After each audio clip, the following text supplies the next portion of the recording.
Hi guys, and welcome to Boring History Story Relaxing.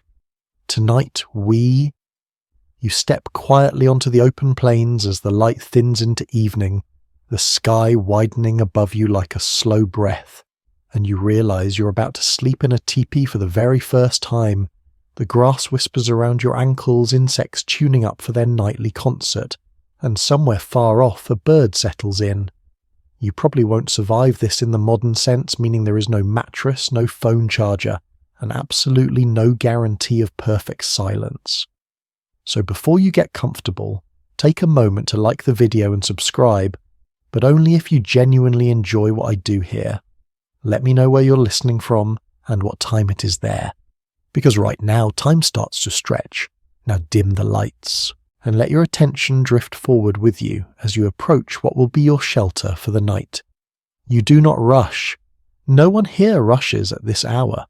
You are on the northern plains of North America sometime before electric light, and alarm clock standing among people who have done this thousands of times before. The teepee rises gently from the ground, not imposing, not flashy, just present. Its silhouette is simple, almost obvious, like something the land itself suggested. You notice how the structure seems alive in a quiet way. The poles lean together at the top, breathing slightly as the wind moves. This is not a random cone. This is engineering refined by generations. One mainstream historical fact worth letting sink in is that many Plains nations, including the Lakota, Cheyenne, and Blackfoot, developed the Tipi specifically to suit a mobile lifestyle tied to buffalo hunting. It was designed to be taken down, carried by dogs, or later horses, and raised again in under an hour. You're about to sleep inside a home built for motion even when standing still. As dusk deepens, you become aware of how exposed the plains really are. There are no trees nearby, no hills to hide behind. The horizon runs in a clean circle around you. It makes you feel small, but not unsafe. In fact, there is a strange comfort in seeing so far. You can tell if something is coming. Weather animals, visitors, all would announce themselves long before arriving. That openness changes how you think about sleep. You're not shutting the world out. You're resting inside it. You step closer and catch the smell of hide and smoke. The tipi covering is made from sewn buffalo hides in earlier centuries later, sometimes replaced with canvas after European trade goods arrived. The smell is earthy, slightly, sweet, faintly, smoky, like a campfire that soaked into fabric years ago and never fully left. It is calming in the way old places are calming.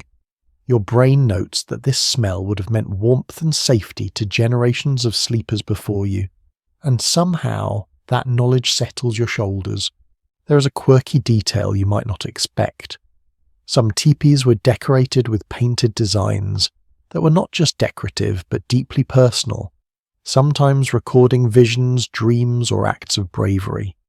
Sleeping beneath those symbols meant resting under stories, not blank walls. Imagine lying down while painted thunderbirds or abstract lines watched over you. It makes your own bedroom art choices feel a little underwhelming. You pause at the entrance, a low opening facing east. That orientation is not accidental. Many plains groups position the doorway to greet the rising sun, aligning daily life with cosmic rhythm. You will feel that tomorrow morning, but even now at night the direction matters. It keeps prevailing winds from blowing straight in and sets the internal layout. As you duck inside, you feel yourself crossing a boundary that is both physical and social. Inside, the light is dim but warm. The fire at the center is low, mostly embers now glowing like a patient heartbeat. Shadows climb the sloping walls and then slide back down. The sound outside softens. You hear voices but quieter, more rounded by hide and air. This is not silence. It is a curated calm. You choose a place along the edge where bedding will be laid out later.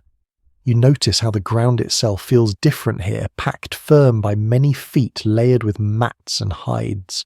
Sleeping directly on earth sounds uncomfortable to modern ears, but your body is surprisingly adaptable. With the right layers, the ground becomes stable and cool in summer, insulated in winter. People here understood thermal mass long before anyone gave it a technical name.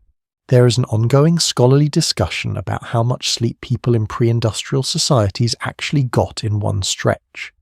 Historians still debate whether segmented sleep with a first and second sleep, separated by quiet waking hours, was common across cultures or varied widely by season and latitude.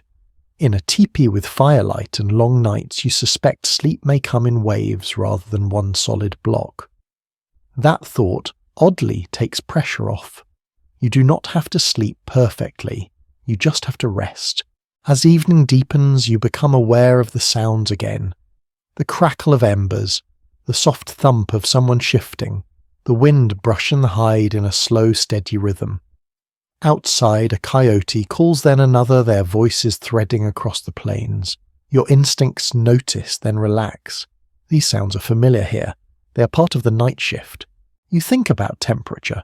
Even in summer nights can cool quickly on the plains. The teepee's shape helps. Warm air rises to the top, cooler air stays low. The fire warms without choking the space. Smoke finds its way out through an opening you cannot quite see yet. This balance is subtle and impressive. It is easy to forget that comfort can be designed without wires or screens. You sit for a while letting your eyes adjust. There is no clock to check. Time is measured by fire and fatigue. When you finally stretch out, you feel the day leave your muscles. The ground supports you evenly. The hides smell like smoke and animal and history. It is intimate but not claustrophobic. The walls slope away, giving your thoughts room to wander upward. This first night is about orientation. You're learning where you are in relation to the land, the people, the sky. You're learning that sleep does not require isolation, only trust. Trust in structure, in routine, in the fact that countless others have closed their eyes right here and woken again. As your breathing slows, you realize that sleep in a teepee is not an escape from the world, but a negotiation with it. You're not hiding from the plains. You're borrowing a small pocket of calm within them. The fire dims a little more. Voices fade. The night settles into its long watch, and you begin to drift, held gently by hide earth and the open land beyond. You wake slightly as movement stirs around you, not fully alert, just aware enough to register that the night has shifted forward. The embers still glow, though dimmer now, and someone moves carefully so as not to wake the others. There is no sharp break between sleeping and waking here. Instead, awareness drifts in and out like the tide.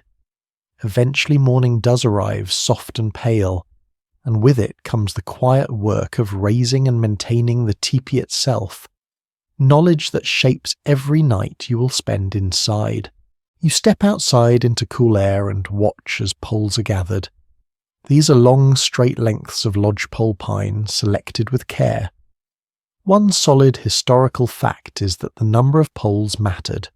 A common arrangement used around 12 to 15 main poles, each with a specific role in the structure. This was not guesswork. Generations refined the method so the teepee would stand firm against strong prairie winds. You realize quickly that the home you slept in exists because of deliberate order. You help lift a few poles surprised by their weight and balance. They're heavier than they look, but manageable, designed to be carried by one person. The first 3 poles form a tripod, the foundation of everything that follows. They're tied together near the top with a long rope made traditionally from rawhide or sinew. Once they're raised, the rest lean into this frame, each one finding its place. There is something deeply satisfying about watching chaos resolve into shape. You notice how calm the process feels. No one shouts instructions. Everyone seems to know what comes next. This knowledge is embodied, not written down. Children grow up watching, then helping, then leading. The teepee is as much a memory as it is a building. When you think about your own home assembled by strangers and manuals, the contrast is sharp. A small but fascinating detail surfaces as you watch. Some plains groups believed that the teepee poles themselves carried symbolic meaning, sometimes associated with moral principles or elements of the natural world. Sleeping beneath them meant resting under an invisible framework of values. It is a reminder that architecture can shape not just bodies but thoughts. As the covering is pulled up and around the poles, you understand how yesterday's sleep depended on today's work. The buffalo hides or canvas are heavy stitched together carefully to create a seamless wrap. The door flap is positioned precisely, and the smoke flaps near the top are adjusted with long poles. These flaps will control airflow, protecting sleepers from both smoke and sudden gusts. You begin to see that a good night's rest starts long before nightfall. There is an ongoing academic discussion about how much variation existed between tribes in Tipi construction. Some scholars argue for a highly standardized design across the plains, while others point to subtle regional differences in pole-length cover, shape, and interior layout. The truth likely sits somewhere in between, shaped by environment, tradition, and available materials. What matters for you standing here is that every choice affects how you will sleep later. The Tipi rises fully, now clean and elegant, against the sky. It is not anchored deep into the ground, but stabilized by tension and balance. The rope that binds the poles runs down to the earth, staked firmly. This allows the structure to flex rather than resist when the wind pushes against it. That flexibility is key. A rigid structure might snap. A Tipi bends and survives. You slept well because the home moved with the night rather than fighting it. Inside, the floor is cleared and smoothed again. Bedding will return later, but for now the space feels open. Light pours in from the doorway, and the smoke hole above illuminating dust motes drifting lazily. You imagine how this light will change throughout the day, warming the interior, drying the hides, preparing everything for the next night's rest. There is a quiet intimacy in knowing you helped raise the place you will sleep. Modern life often separates effort from reward. Here your arms feel the work and your mind understands its purpose. When you lie down later, every creak of pole and whisper of hide will feel familiar earned. As the work finishes, the day stretches ahead, but your thoughts keep returning to night. You realize that sleep here is not passive. It is supported by planning, cooperation, and respect for natural forces. The teepee is not just a shelter you enter when tired, it is an ongoing relationship you maintain. You take one last look at the structure already, imagining the fire glowing at its center. Again, the shadows returning the sense of being held in a space shaped by human hands and long memory. When night comes, and you stretch out on the ground once more, you will do so knowing exactly how those poles lean together above you, quietly keeping watch while you drift back into rest. As the day wears on, your awareness of the teepee deepens not as a shape, but as a skin that breathes with the hours. By the time evening approaches again, you find yourself running your fingers along the outer covering, feeling the texture that stands between you and the wide plains night. This layer is more than a wall. It is the difference between rest and restlessness. Historically, the most valued covering for a tipi was buffalo hide, carefully prepared and sewn together. One well-established historical fact is that it could take between 10 and 12 hides to make a full-size tipi cover depending on size. Each hide was scraped, softened, and sometimes smoked to improve water resistance. You imagine the labour involved and realise that every night of sleep inside represented countless hours of work before the first pole was ever raised. The hide beneath your hand feels thick but flexible. It holds warmth without trapping moisture, a balance that modern synthetic fabrics still struggle to achieve. When the wind blows, the covering shifts slightly, making a low rhythmic sound almost like slow breathing. That sound becomes part of the nighttime atmosphere, something your mind will eventually associate with safety. There is a lesser-known detail that feels almost surprising. Buffalo hides naturally swell slightly when damp, which helped close tiny gaps in the stitching during rain. Instead of leaking more, the cover often became more weather-tight. It is one of those elegant solutions that comes from long familiarity with materials rather than laboratory testing. Sleeping dry inside a storm was not luck. it was design. Over time, canvas began to replace hide in many tepees, especially after increased contact with European traders. Canvas was lighter and easier to maintain, though it lacked some insulating qualities of hide. This shift subtly changed the sleeping experience. Canvas cooled faster at night and warmed quicker in the sun. People adapted with additional linings or bedding, proving again that sleep is flexible when knowledge is shared. There is an ongoing debate among historians about how widespread fully lined tepees were before the 19th century. Some argue that interior liners were common and essential for insulation, while others believe they were seasonal or reserved for colder climates. What is clear is that liners, often made of additional hides or later cloth, created a dead air space that dramatically improved warmth. When you lie down later, you will feel how still the air remains near the ground. As evening settles, the covering takes on the colour of the sky, shifting from pale to deep amber as firelight grows inside. The smell of smoke clings gently to the hide, not harsh, but mellow and familiar. That scent works on you in a way that modern air fresheners never could. It tells your body that night is here and that rest is expected. You notice how the teepee looks from the outside now. From a distance, it is humble, almost blending into the land. There is no sharp contrast, no bright angles.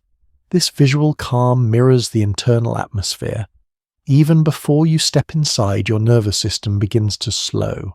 It is easier to rest in a space that does not demand attention. Inside, the walls curve inward, creating a cocoon effect without pressing close. The hide softens sound. Voices are muted. Outside, noises arrive dulled as if filtered through layers of intention. When the wind rises, you hear it, but it is not alarming. It becomes a long, steady note in the background of the night. You think briefly about modern insulation and how it often seals people off completely from their surroundings. Here the connection remains. You know if it rains. You know if the wind shifts. You know when animals move nearby. That awareness does not keep you awake. Instead, it reassures you that nothing is happening without your senses knowing. There is a subtle psychological comfort in being wrapped in organic material. Hide carries the memory of an animal of warmth and movement.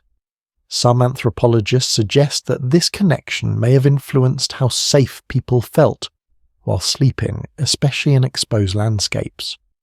While difficult to prove, the idea feels intuitively right as you settle closer to the wall, letting the curve support your back.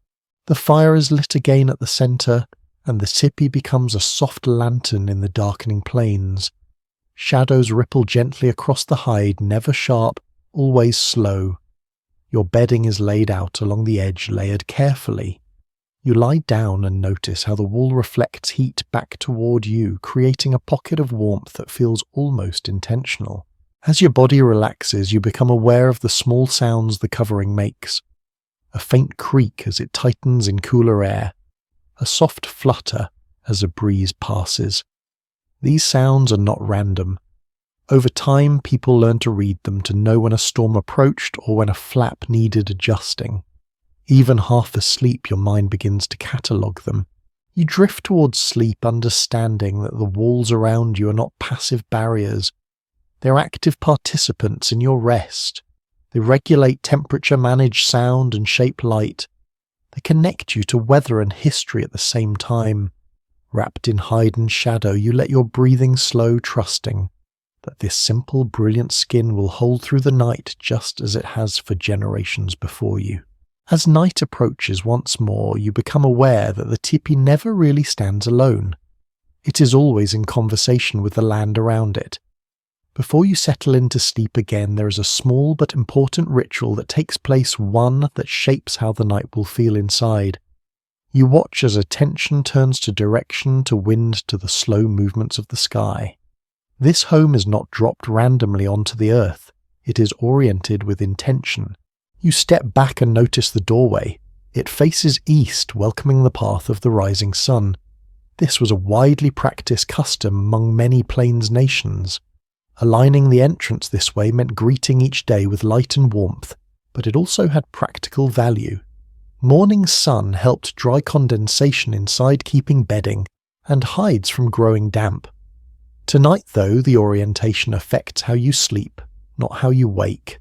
The wind brushes across the grass, steady and predictable. The Tipi stands angled so that gusts slide along its surface instead of forcing their way inside. You realise that sleeping comfortably here depends on understanding local weather patterns. People who live this life learn to read subtle cues in the air, the smell of coming rain, the way clouds stacked on the horizon. Your own weather app suddenly feels very loud and unnecessary. An unexpected detail catches your attention. In particularly windy areas, some groups adjusted the doorway slightly off true east to compensate for prevailing winds favouring comfort over strict symbolism. This flexibility reveals something important. Tradition here was not rigid. It responded to experience. Sleeping well mattered more than abstract rules. As the fire is prepared inside, the smoke flaps at the top of the teepee are adjusted with long poles. These flaps are shaped like ears and can be opened or closed independently. Their position matters greatly. If angled correctly, they create a draft that draws smoke upward and out, keeping the interior clear. If set poorly, smoke lingers, stinging eyes and throats. You imagine trying to fall asleep in a haze and feel grateful for this quiet expertise. There is no full consensus among researchers about how standardized smoke flap designs were across different plains cultures. Some evidence suggests shared techniques spread through trade and intermarriage, while other clues point to local innovations. Either way, the result is the same for you. The air inside remains breathable, warm and gently moving, which makes drifting off far easier. You sit near the doorway for a moment, feeling the temperature difference between inside and out. The opening acts like a valve, letting in fresh air while holding warmth. At night, it is partially closed with a flap of hide, not sealed tight but softened. This balance keeps the interior from feeling stuffy. You realise that sleep here is supported by constant micro-adjustments, small changes that add up to comfort. Sound travels differently too. The open plains carry noise far, but the teepee filters it. You hear the wind outside more than you feel it. The direction of the doorway means sudden gusts do not rush straight in. Instead, they curve around the structure. That gentle redirection calms your nerves. There are no sudden drafts to wake you. You lie down again, this time more aware of how your body aligns within the space. Bedding is placed around the perimeter, feet toward the wall, head angled slightly toward the centre. This layout leaves the fire unobstructed and allows everyone to share its warmth. It also means you're not facing the doorway directly, which reduces light disturbance if someone steps out during the night. Interpretations vary on whether this sleeping arrangement was universal or changed based on family structure and season. Some accounts describe highly fixed patterns, while others suggest more fluid arrangements. What seems consistent is the logic behind them. Everything supports rest, minimizes disruption, and respects shared space. As darkness deepens, the sky outside becomes immense. Stars scatter across it in numbers you rarely see now. Through the smoke hole, you catch glimpses of that sky framed by poles and hide. It feels like sleeping under a controlled opening to the universe. The sight is humbling and strangely comforting. You notice how the firelight dances upward, drawn toward the opening. The smoke follows, obedient and steady. There is a quiet satisfaction in watching something work exactly as intended. That reliability allows your mind to let go. You do not need to worry about air or weather. Those concerns have already been answered by design. There's a subtle emotional effect to all this alignment. Facing east, working with wind opening to the sky, the Tipi reinforces a sense of belonging within a larger order. Some cultural historians suggest that this spatial harmony influenced how people understood their place in the world even while sleeping. While impossible to measure, the idea feels plausible as your breathing slows. Outside, the wind shifts slightly, but the interior remains calm. The hide tightens with the cooling air, producing a faint sound almost like a sigh. You recognize it now as reassurance rather than disturbance. The structure is settling in for the night just as you are. You think briefly about modern bedrooms sealed behind glass and insulation cut off from weather and stars.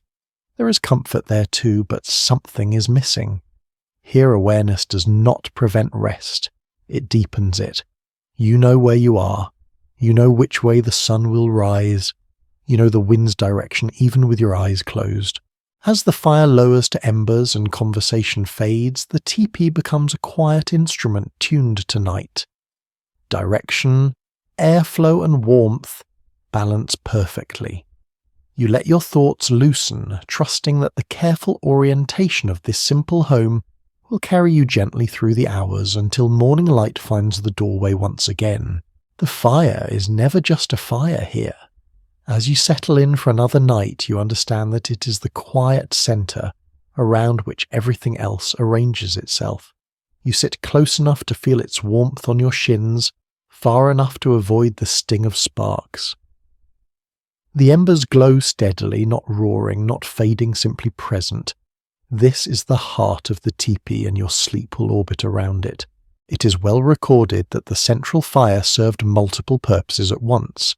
It provided heat light, a place to cook, and a focal point for social life. At night its role narrowed but deepened. The fire kept the chill away and reassured everyone inside that they were not alone in the dark. Even when reduced to coals, it marked the centre of safety. You notice how carefully the fire is maintained. Wood is added slowly, chosen for how it burns. Too much flame would create smoke and restlessness. Too little would allow the coal to creep in. Someone tends it with practiced movements, adjusting without conversation. This quiet competence is part of why sleep here feels secure.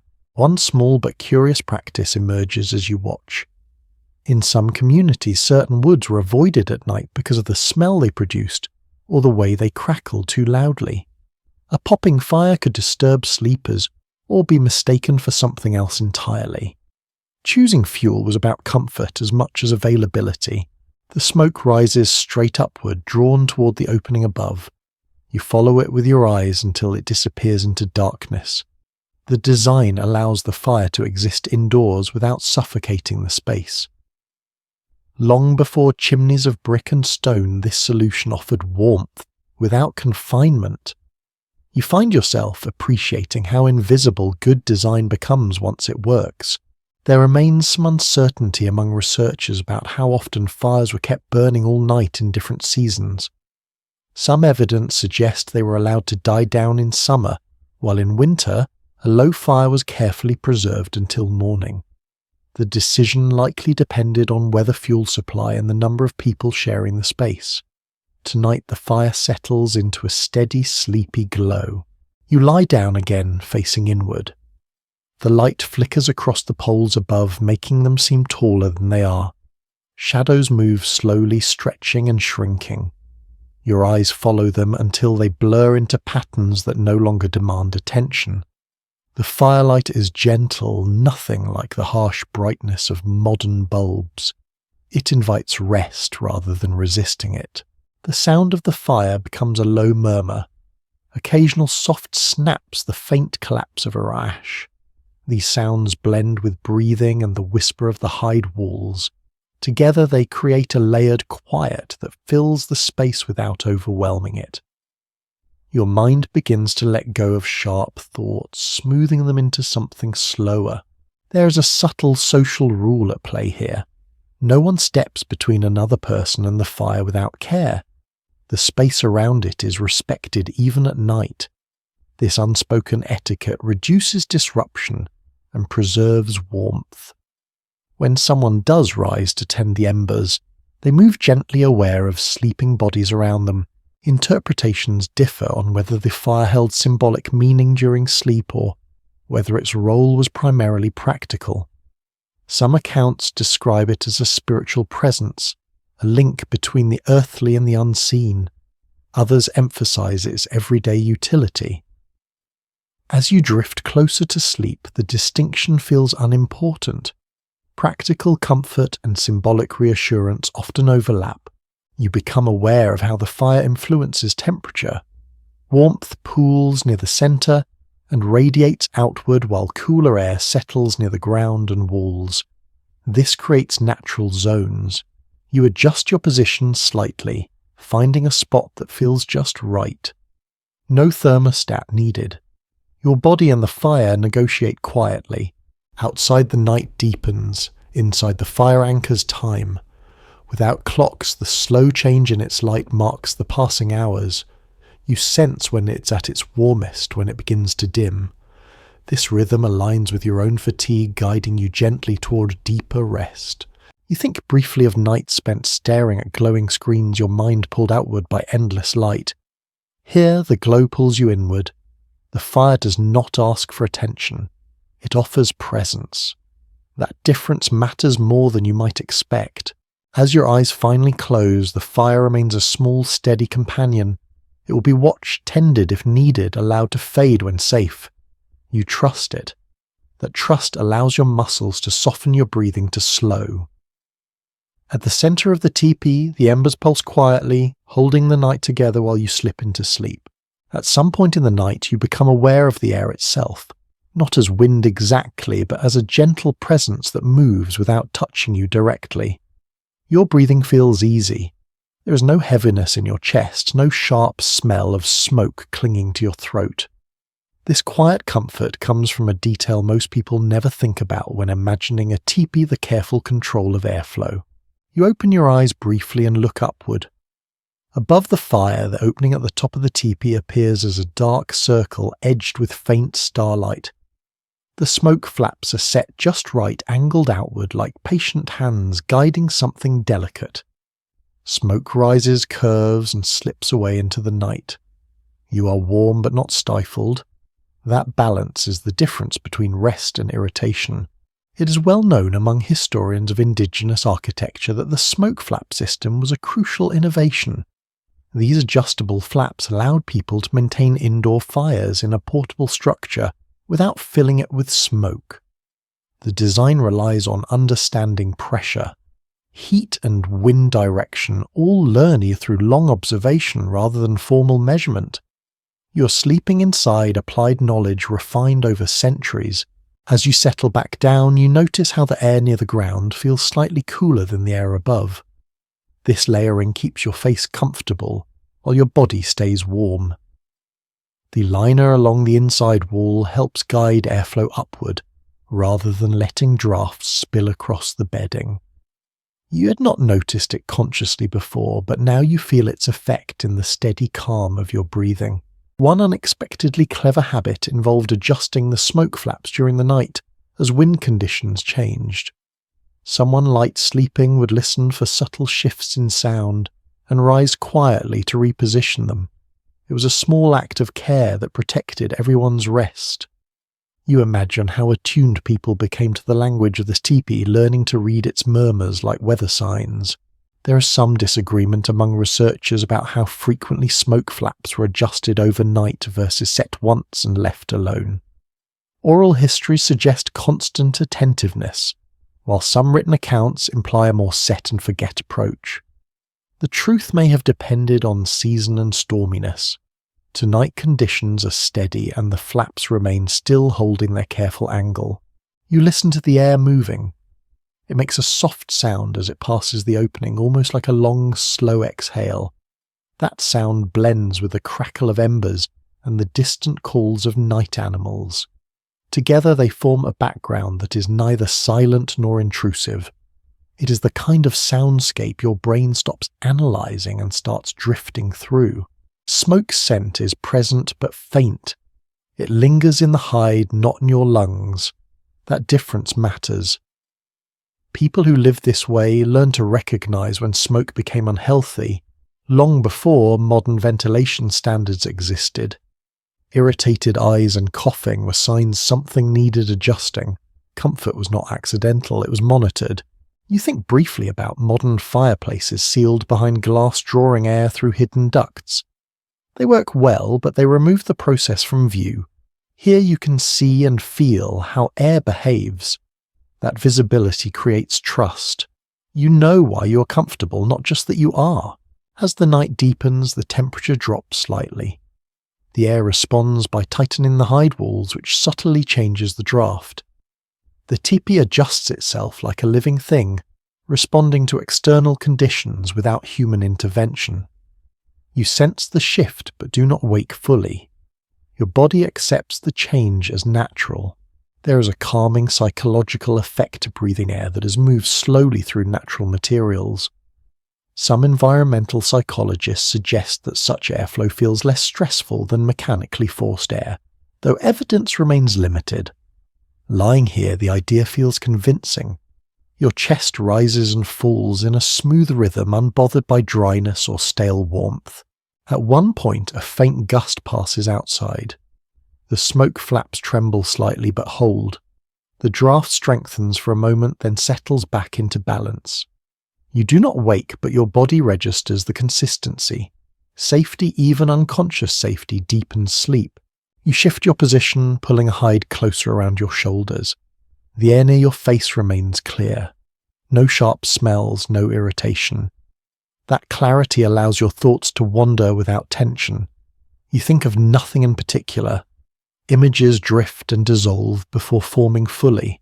Some accounts describe children learning about airflow by watching smoke as part of daily life. They learned which winds were friendly and which required adjustment. That education carried directly into better sleep. Knowledge passed quietly night after night, reinforced by comfort rather than instruction. Outside clouds pass slowly across the stars. Inside, the opening above frames a small piece of sky that changes without demanding attention. The air continues its gentle cycle. In and out, warm up, cool down, rise and release. You are part of that cycle now, breathing in time with a structure designed to support life at rest. As your mind loosens further, the boundaries between your breath and the Tipi's breath seem to blur. You're no longer aware of where one ends and the other begins. There is only steady comfort maintained by angles of hide and poles set with care. Sleep deepens. The air holds you lightly, never pressing, never pulling. Smoke finds its path. Warmth remains where it is needed. In this quiet exchange between fire and sky, you drift fully into rest, carried by an invisible system that works so well you barely notice it at all. By the time night settles fully again, the ground beneath you no longer feels like something separate from your body.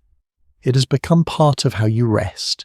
You lie down along the edge of the teepee where layers of earth plant fibers and hides meet, and you realize that bedding here is not a single object, but a system built up slowly, one thoughtful choice at a time. The base beneath you is the earth itself, packed firm by many seasons of use. Over it lie mats woven from grasses or reeds flattened smooth. These mats create a buffer, keeping moisture from rising and softening the surface just enough. Long-standing records suggest that such mats were common across many plains communities, valued for their lightweight and versatility. They were used for sleeping, sitting, and even as temporary windbreaks when needed. On top of the mats rest buffalo robes, heavy and warm, their fur worn soft from years of use. You pull one around your shoulders and feel how it settles, conforming to your shape rather than resisting it. The warmth is immediate but not suffocating. Buffalo hair traps air, efficiently making it ideal for cold nights. This was not an accidental discovery. It came from generations of lived experience with the animals that sustained life on the plains. One detail that tends to surprise modern readers is that bedding was often rolled and stored during the day, not left in place. This kept it dry, clean, and free from insects. It also meant the sleeping area could transform into a living space with ease. Comfort here was flexible, adapting to the rhythm of the day. As you shift slightly, you notice how your body aligns naturally with the curve of the wall. Feet toward the hide head angled inward, you feel supported on all sides without being confined. The slope of the teepee creates a sense of enclosure that feels intentional, almost cradling. Your spine relaxes as pressure distributes evenly across your back. There is still uncertainty about how much variation existed in bedding arrangements between families or regions. Some reconstructions imply highly personalized setups, while others suggest more uniform patterns dictated by tradition. Oral histories hint at both. What is clear is that people adjusted, constantly adding layers in winter, removing them in summer, responding to age, health and weather. The smell of the bedding is familiar now. Smoke-hide earth. It is not a clean scent by modern standards, but it is not unpleasant. It signals safety and warmth. Your brain, always eager to form associations, begins to link that smell with rest. Each breath deepens the connection. You think briefly about modern mattresses engineered for support and pressure relief. Here support comes from density rather than softness. The ground does not sag. It holds you evenly. That firmness allows muscles to fully let go. Some sleep researchers note that overly soft surfaces can encourage restless shifting. Lying here, you understand why people often slept deeply after long days outdoors. A small practical habit emerges as you watch others settle in. Shoes are removed carefully and placed near the wall, not left outside where dew or animals might claim them. Small personal items are tucked into bedding folds. This organisation keeps the sleeping area calm. Nothing is scattered. Nothing needs searching for in the dark. As the fire dims, the temperature near the ground drops slightly. You respond by pulling the robe closer. The fur side faces inward, trapping warmth, while the hide side faces out, reflecting heat back toward you. This layering works so intuitively that you barely think about it. Your body responds automatically. Some accounts describe people sleeping with their heads covered on particularly cold nights, creating a pocket of warm air to breathe. Others suggest this was avoided due to smoke concerns. The evidence remains mixed, likely shaped by fire size and ventilation. Tonight the air is clear and your face remains uncovered, cool and comfortable. The ground holds steady beneath you. No springs, no foam, just earth doing what it has always done. There is a grounding sensation in that, a literal connection to place. You're not suspended above the land, you are resting on it. Outside, night animals move. Their sounds are muffled by the walls and your growing drowsiness. Inside, breathing slows. The Tipi feels smaller now, not in size but in focus. Everything unnecessary has faded. There is only warmth, gentle pressure, and the quiet knowledge that this simple arrangement has carried countless people through countless nights. As your eyelids grow heavy, the bedding seems to disappear beneath you. You no longer notice mats or robes or earth. You notice only the absence of discomfort. That absence is powerful. It allows your mind to slip free of alertness and drift. Sleep arrives gradually, not in a sudden drop, but in a slow settling. Your body trusts the ground. Your breathing finds its rhythm. Wrapped in layers shaped by tradition and care, you sink into rest, held by a sleeping system as old as the plains themselves. When you wake again, it is not to light or sound, but to a subtle sense that the world has shifted. Your body knows it before your mind does. The air feels different. The ground beneath you carries a slightly altered temperature. This is how sleep works here. It bends to the seasons, to movement, to the long rhythms of travel that shape life on the plains. You sit up slowly and remember that this home is never meant to be permanent. The Tipi is designed for a people who follow food, weather and opportunity. Sleep changes when movement becomes part of life. There are nights of deep stillness, and nights where rest must be lighter, ready to break at a moment's notice. Historical accounts consistently describe seasonal movement as central to plains life. Communities followed buffalo herds, shifting camp locations several times a year. With each move, sleeping habits adjusted. In colder months, camps clustered more tightly, tepees placed closer together for shared protection. In warmer seasons, spacing increased, allowing more airflow and quieter nights. One detail that often surprises people is how quickly sleeping routines adapted to new locations. There was no long adjustment period. People learned to read the land immediately, choosing ground that drained well-orienting entrances to suit local winds. A good night's sleep depended on decisions made within hours of arrival. You imagine lying down in a place that felt unfamiliar only moments before. Yet familiarity came not from location, but from process. The same poles, the same hide, the same internal layout travelled with you. That continuity allowed rest even when surroundings changed. It is a powerful reminder that home can be portable when knowledge travels with it. There is some uncertainty about how often sleep was interrupted during major seasonal moves. Some interpretations suggest long travel days ended in immediate exhaustion and deep rest. Others propose that unfamiliar terrain required heightened night vigilance, leading to lighter, fragmented sleep. Both may be true at different times. Tonight you feel the balance between readiness and relaxation. As evening returns, you notice how the light behaves differently in this season. In summer, twilight stretches long and gentle. Darkness arrives slowly, almost reluctantly. That extended light shifts when you feel tired. You're less rushed towards sleep, more inclined to linger in conversation and quiet tasks. In winter, nights would have closed in faster, pulling everyone inward. You lie down again and listen. The soundscape has changed slightly. Different insects, a new pattern of wind through grass. Yet inside the teepee, the core sensations remain stable. Warmth near the centre, cooler air along the walls. The structure smooths out external variation, creating consistency that supports rest. Some anthropologists suggest that this seasonal flexibility influenced how people thought about sleep itself, not as a fixed schedule, but as a response to conditions. There was no single correct bedtime. Fatigue guided rest more than the sun alone. Lying here, you feel that freedom. There is no pressure to sleep at a certain hour. Your body will decide. A small practical habit becomes apparent. During times of frequent movement, bedding was kept simpler. Fewer layers, easier packing. Robes were folded with care so they could be deployed quickly at night. Comfort was still present, just streamlined. You feel how tonight's bedding balances warmth with readiness. You think about modern travel, sleeping in unfamiliar hotels where everything is technically comfortable yet oddly unsettling. Here the opposite is true. The place is unfamiliar, but the system is known. Your muscles recognize how to lie, how to breathe, how to rest. That recognition brings calm. Outside, the land continues its slow rotation beneath the stars. Inside, sleep settles in waves.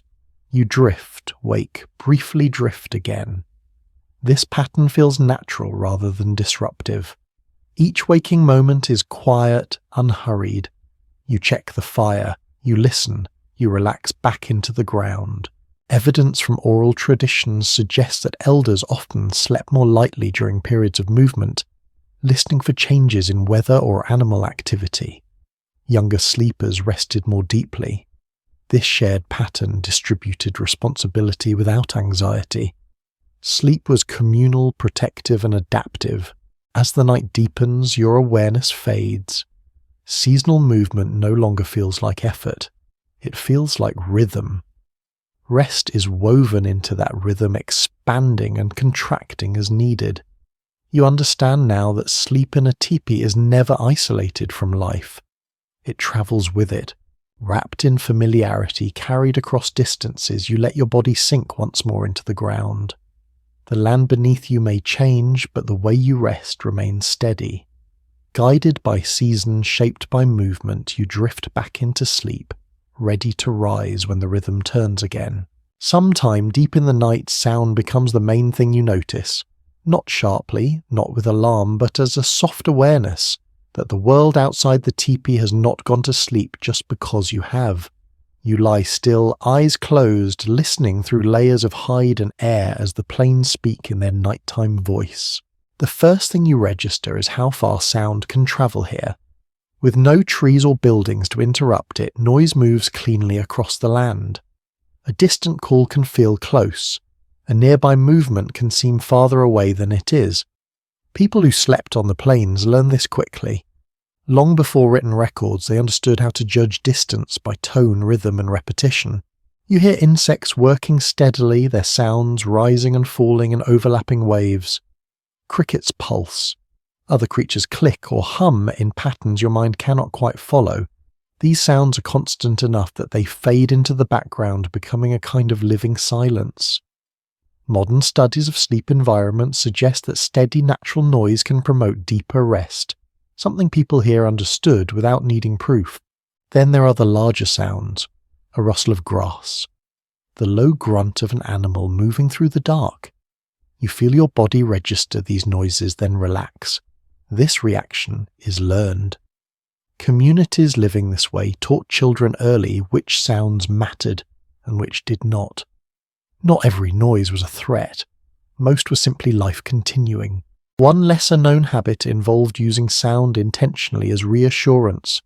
Some camps placed tipis close enough that the faint sounds of others shifting or breathing could be heard. That human noise blended with the natural soundscape, creating a sense of shared presence.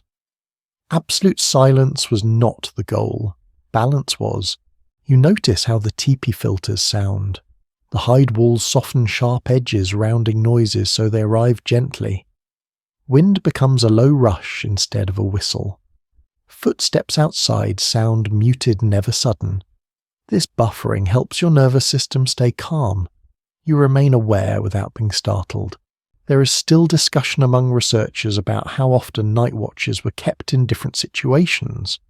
Some accounts describe regular sentries during times of danger, while others suggest nights passed without formal guarding, relying instead on light sleepers and dogs to alert the camp.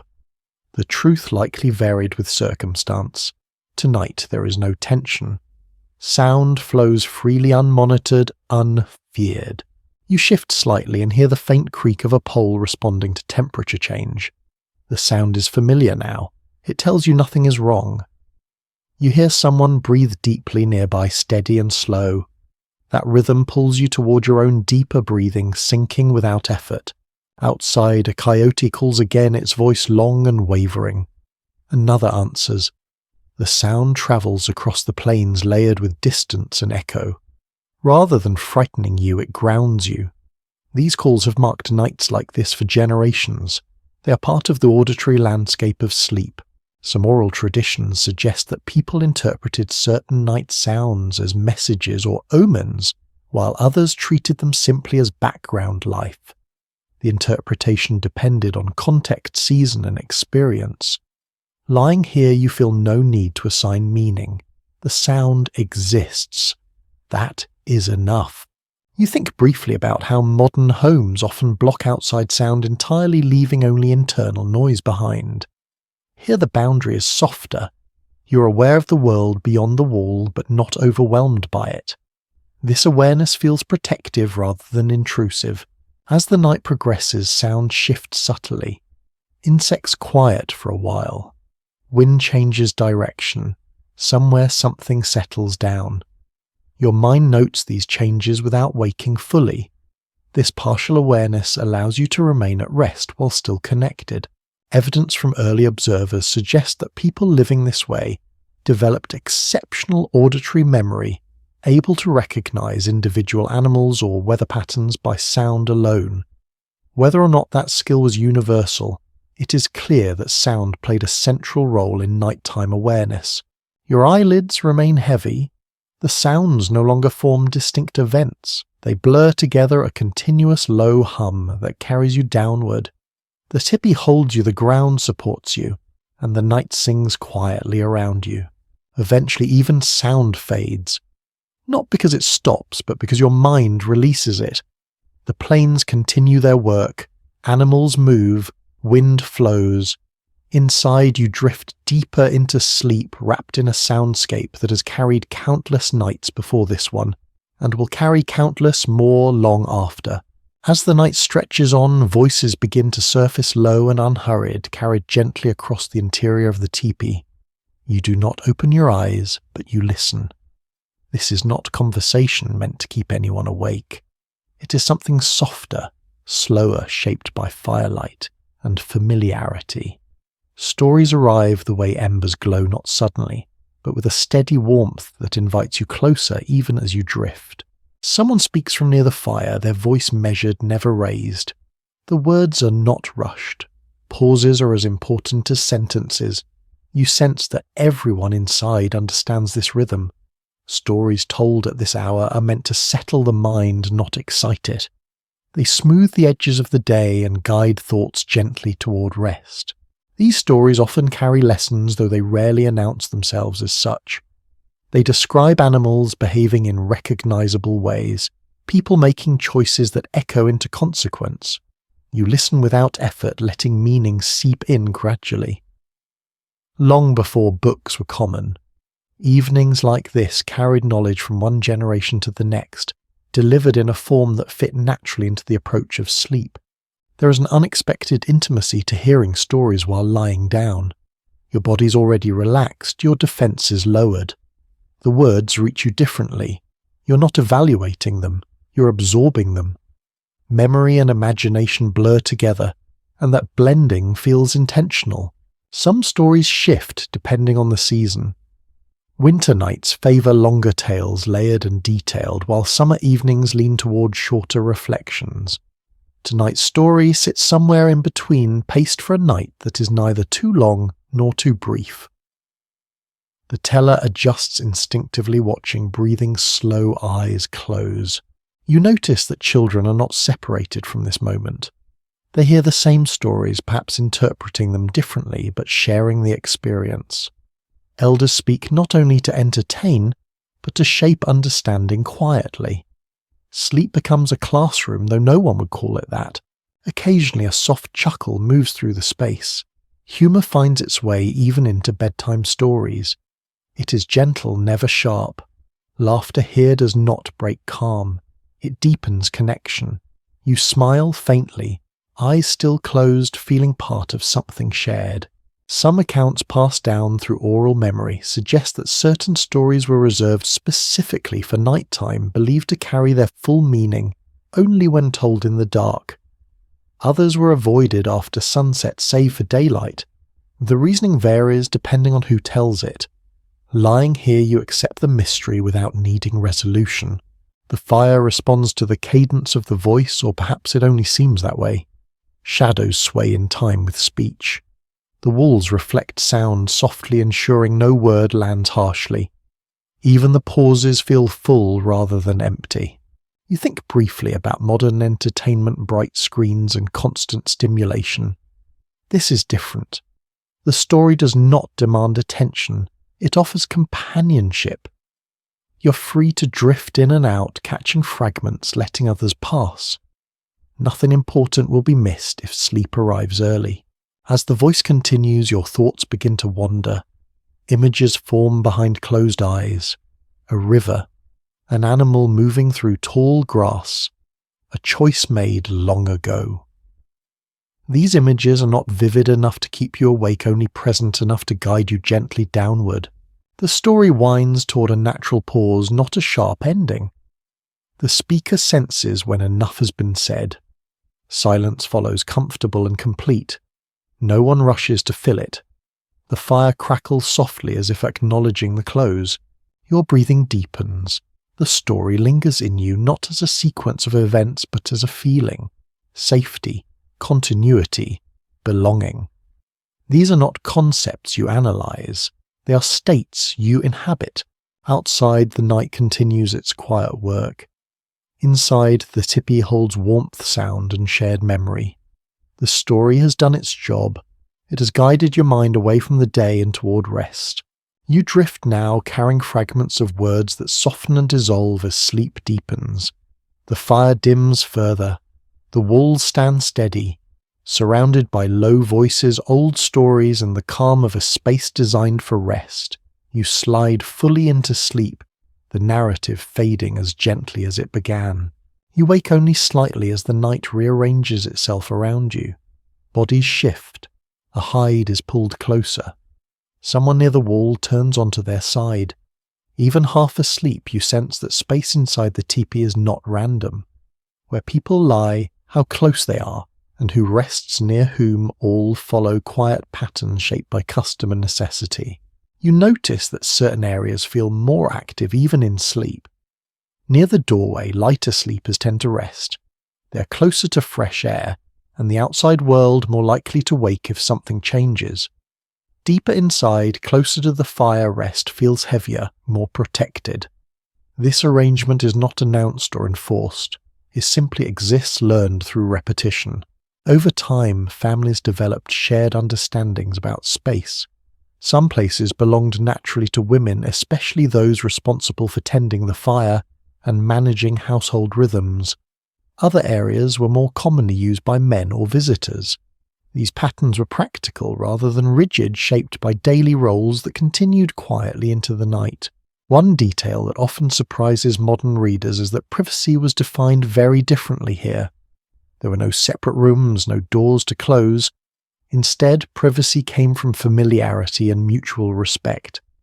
People learned how not to look, how not to listen too closely, how to give emotional space even while sharing physical space. This skill made sleep possible without isolation. Children rest closest to their caregivers, drawn inward by warmth and reassurance. You can feel that pull even now, the way smaller bodies cluster where the air feels safest.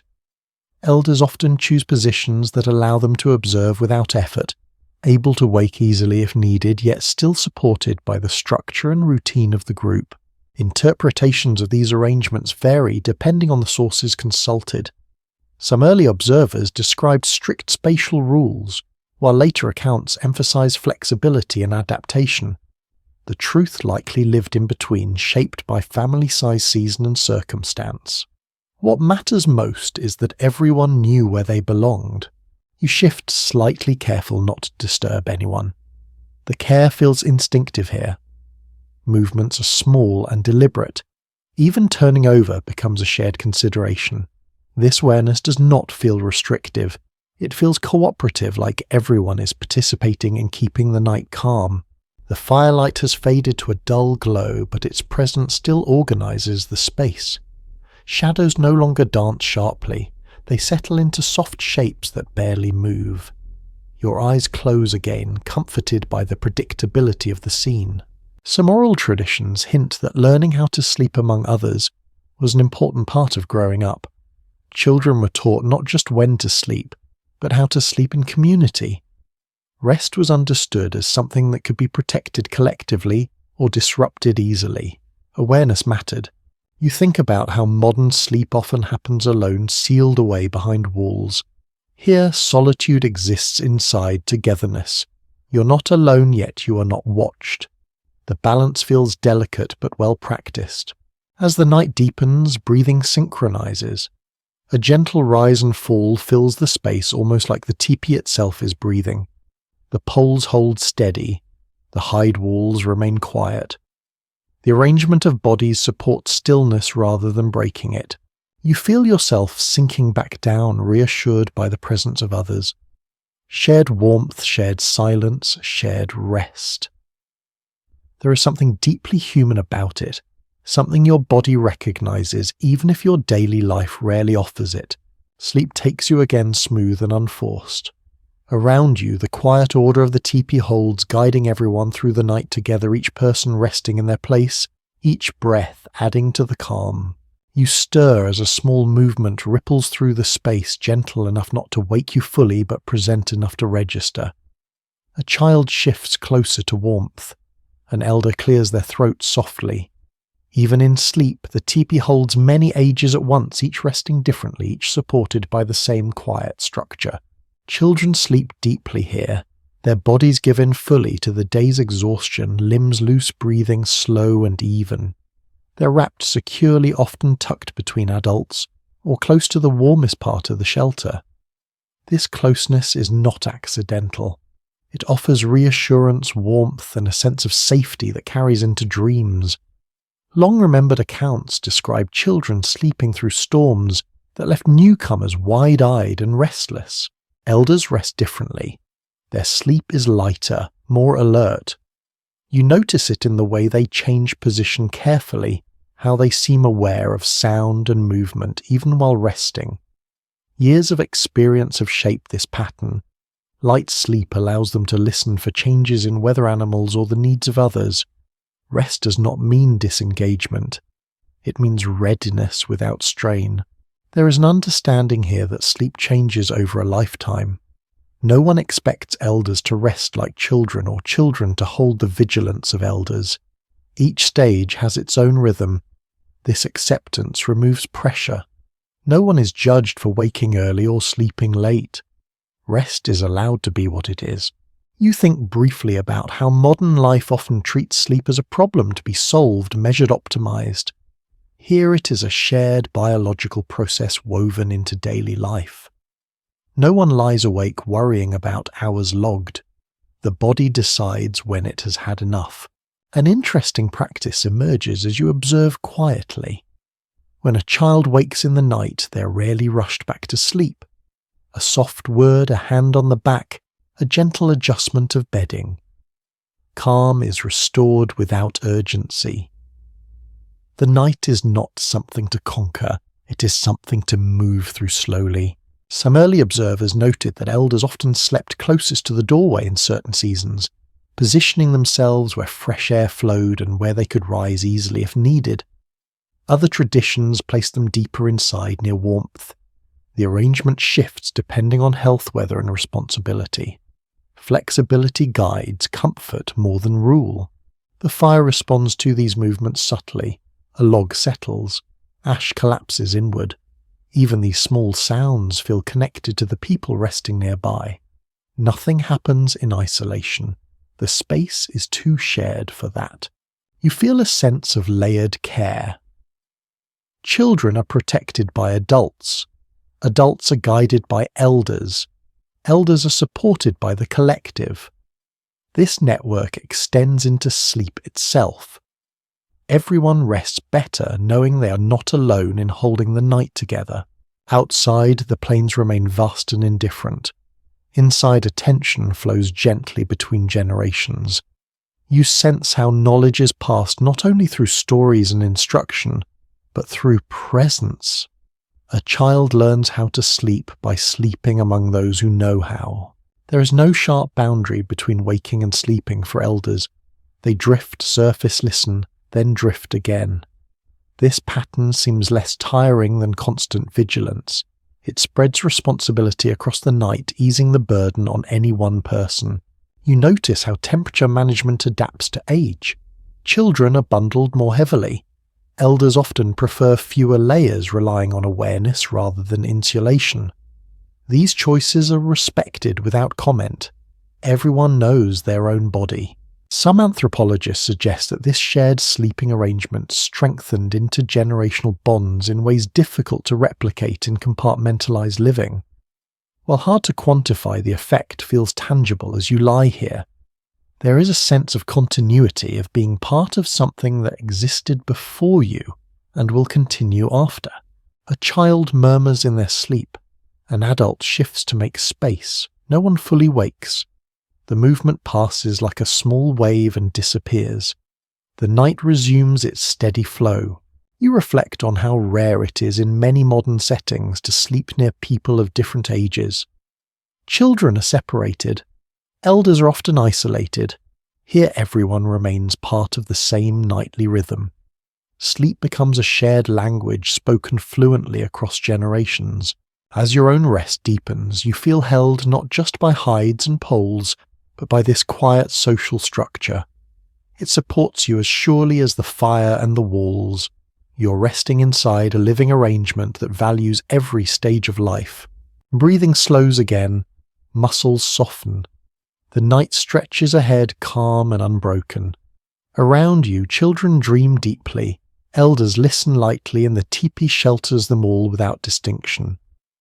Wrapped in that balance, you sink once more into sleep, steady and unhurried. The night grows sharper now, the kind of cold that slips in quietly and makes itself known only after you've been still for a while. You draw a breath and feel it cool your nose before warming as it reaches your chest. Winter nights on the plains have a presence of their own, and sleep adjusts accordingly, becoming an act of careful cooperation with the air itself. You pull the robe closer, tucking it beneath your chin. Around you, others do the same, small movements made without opening eyes. The Tipi responds to the cold almost immediately. The hide tightens as temperatures drop, shrinking just enough to seal tiny gaps. This natural contraction was something people came to rely on. A well-prepared covering could mean the difference between shivering wakefulness and steady rest. Inside the teepee, an inner liner runs partway up the wall. It is easy to overlook, but it plays a quiet role now. Cold air that sneaks in near the ground is trapped between liner and outer wall, rising slowly instead of rushing across sleeping bodies. Warmth stays where it is needed. You feel it most around your torso while your face remains cool and comfortable. In colder months, the fire is treated with particular care. It is kept alive but restrained, fed with wood that burns slowly and evenly. Someone tends it without ceremony, nudging embers together, adding just enough fuel to maintain warmth. Too much flame would steal oxygen and disturb sleep. Too little would allow the cold to creep in. The balance is delicate, maintained by experience rather than measurement. You notice an unexpected comfort in the cold itself. Wrapped in layers, listening to the faint sound of wind outside your body relaxes more deeply. The contrast between the chill beyond the wall and the warmth within sharpens your sense of shelter. It makes rest feel earned, intentional. Some winter camps added extra layers of hide or cloth around the lower portion of the teepee, increasing insulation where it mattered most. Others banked snow lightly around the base, using it as an additional barrier against wind. Snow, counterintuitive as it seems, holds trapped air and slows heat loss. You imagine waking to a teepee partially embraced by white quiet and still. Sleep in winter is heavier, longer. Darkness lasts. The body takes advantage of it. You feel yourself sinking more deeply into the bedding muscles, loosening, as the cold outside encourages stillness within. There's nowhere else to be. No reason to rise before necessary. There is a quiet uncertainty in how much of this winter practice varied between groups and regions. Some relied more on additional coverings, others favoured tighter clustering of tepees. Oral memory and material traces suggest many solutions, all shaped by local knowledge and need. What unites them is adaptation, not uniformity. You hear the wind pick up briefly, brushing against the hide with a soft hiss. The sound is muted, absorbed by layers. It does not intrude. It becomes part of the background like distant surf. Your body registers it, then lets it go. Breath becomes visible near the doorway, faint clouds forming and dissolving. Deeper inside, air remains warmer. This gradient shapes where people choose to sleep. Children and those needing more warmth gravitate inward. Others prefer the edge, wrapped tightly but aware. There is a small, almost tender ritual to winter sleep. Robes are checked. Feet are tucked carefully. Loose ends are smoothed. These actions are unspoken, repeated night after night. They signal that the day is over and the long dark has arrived. You think briefly of modern heating systems humming unseen behind walls. Here warmth is visible, audible and shared. You can hear it in the fire, feel it in the hide, see it in the way people gather closer.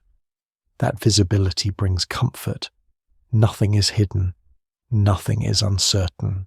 As the night deepens, movement slows. Even the fire seems to settle, glowing steadily without flare. The cold outside holds firm, but it no longer matters. Inside, warmth and stillness balance perfectly. Your breathing slows further. Each exhale feels heavier, more grounded. The cold sharpens the pleasure of rest. Wrapped in layers shaped by long experience, you sleep deeply, confident that the simple ingenuity around you will hold through the hardest hours of the night.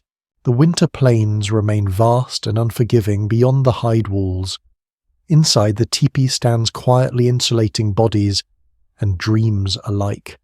Held by fire liner and shared knowledge, you drift into a deeper, steadier sleep, letting the cold exist without touching you at all. By contrast, summer nights arrive with a different kind of patience. The heat of the day lingers, stored in the earth, slowly releasing itself after sunset. You feel it as you lie down, a gentle warmth rising from below, rather than pressing in from above. Sleep in this season asks for openness instead of layering, breath instead of bundling. The teepee adjusts again, just as it always does. The doorway flap is lifted higher, allowing air to move freely through the space. The smoke flaps above are open wider than before, not only to guide smoke, but to invite cooler night air downward.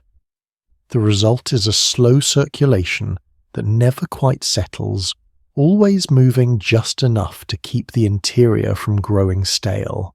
You stretch out more fully, now robes lighter, sometimes replaced with simple woven coverings or nothing at all beneath your shoulders.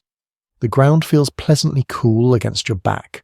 Mats that once insulated now release heat upward, easing the transition from wakefulness to rest. Your body responds quickly, tension slipping away as the temperature finds balance. Long summer twilights change the mood of sleep. Darkness does not arrive suddenly. It drifts in thin at first, then deeper, giving you time to let go of the day. People linger longer in conversation, in quiet tasks, in watching the sky shift colours. By the time you lie down, sleep already feels near. There is something unexpectedly intimate about summer sleep in a tipi. With more of the structure open to the night, sounds and scents move freely. You smell grass cooling, distant water, the faint sweetness of crushed plants underfoot. These details pass through the space without demanding attention. On especially warm nights, some people choose to sleep with their heads closer to the doorway, letting fresh air wash over their faces. Others move bedding slightly inward, avoiding moonlight or curious insects. These adjustments happen quietly, without instruction. Everyone reads their own comfort and responds. Insects are part of the equation now. You hear them clearly, feel them brush past occasionally. Smoke from the fire helps discourage the worst of them clinging lightly to hair and hide. Some people rub aromatic plants into bedding or hang bundles near the entrance, a small comfort drawn from local knowledge. The smell is subtle, blending with the night rather than masking it. You notice how the fire itself changes in summer. It burns smaller, more for presence than heat. Sometimes it's allowed to fade early, leaving only glowing embers to mark the centre of the space. Without the fire's pull, the teepee feels wider, more open. Shadows soften. The space feels less contained. Sleep comes in lighter layers. You drift awake, briefly drift again. This pattern feels natural rather than disruptive. Without the pressing cold, your body does not cling to stillness. Instead, it moves when it needs to, adjusts, then settle again. Rest stretches out, flexible and forgiving. There are traces in oral memory that suggest people sometimes chose to sleep entirely outside on the warmest nights, using the teepee only as storage or shelter for the very young. Other accounts describe sleeping with the covering partially rolled up, transforming the structure into a kind of shaded frame. These variations remind you that sleep here was never rigid. It followed comfort, not rule. You lie on your side and watch the stars through the opening above. The smoke hole frames a piece of sky that feels close enough to touch. Clouds pass slowly, reshaping the darkness. You feel small in a reassuring way, aware of your place without feeling lost. The breeze shifts direction, and the teepee responds. The hide moves slightly, adjusting tension. Air finds a new path, brushing your skin before rising again. The sensation is soothing, like a steady hand smoothing restless thoughts. Somewhere outside, someone laughs softly. The sound carries, then fades. Summer nights are social, even in rest. People move between sleep and wake without sharp boundaries. You sense others stirring, listening, turning over, then settling again. No one is disturbed by this gentle motion. Your breathing matches the rhythm of the night. Inhale cool air. Exhale warmth. The ground beneath you feels solid and familiar. You no longer think about how you're sleeping, you simply are. Insects quiet for a while, replaced by distant animal calls. The air cools further. You pull a covering lightly across your legs, not for warmth, but for comfort. The act signals your body that it is time to sink deeper. There is a freedom in sleeping without heavy insulation, without enclosed walls. You feel closer to the world rather than shielded from it. This closeness does not threaten rest. It enhances it. You're aware of change but not burdened by it. As the night moves toward its quietest hours, the Tipi stands open and patient. It does not hold heat tightly. It allows it to pass, keeping only what is needed. This generosity mirrors the season itself. Sleep deepens again, smooth and unforced. Summer wraps you in sound air and faint starlight. Supported by a shelter that knows when to open and when to close, you drift onward, resting easily as the warm night carries you toward dawn. Sometime in the quieter middle of the night, when even the insects pause, your sleep begins to shift into something softer and less anchored. Dreams arrive more easily here, perhaps because the boundary between waking and resting has never been sharply drawn. You float in that space, aware of warmth and shadow of breath and distant sound, while images form gently behind closed eyes. For many people who lived this way, dreams were not treated as random noise from the mind. They were listened to. A dream could linger into the morning, shared quietly over the first stirring of the fire. Some dreams were dismissed without concern. Others were held on, turned over, carefully discussed with elders who had learned how to hear meaning without forcing it. Sleep did not end when eyes opened. It extended forward into reflection. Lying here, you feel how easy it is for dreams to feel significant. The environment encourages it. There are no glowing screens waiting to steal attention, no alarms poised to shatter the moment. When you wake briefly from a dream, the darkness remains. The fire still glows faintly. You're not jolted back into urgency. The images have room to breathe. Certain dreams were believed to offer guidance, especially those that repeated or arrived with unusual clarity. Animals appearing in dreams were watched closely for their behavior rather than their form. A running animal carried a different message than a resting one. A calm presence meant something different from a threatening one. These interpretations varied, shaped by personal experience and community knowledge. You notice how the teepee itself seems to encourage this kind of inward attention. The curved walls hold sound and thought alike. There are no sharp corners to snag the mind. Everything slopes gently upward, guiding attention inward, and then upward toward the opening above. Even half asleep, your awareness follows that shape. You drift again, this time into a dream that feels slower, less vivid. You're walking across grass that moves like water. The sky stretches endlessly. There is no destination, only movement. When you wake, the dream dissolves without frustration. It leaves behind a feeling rather than a story.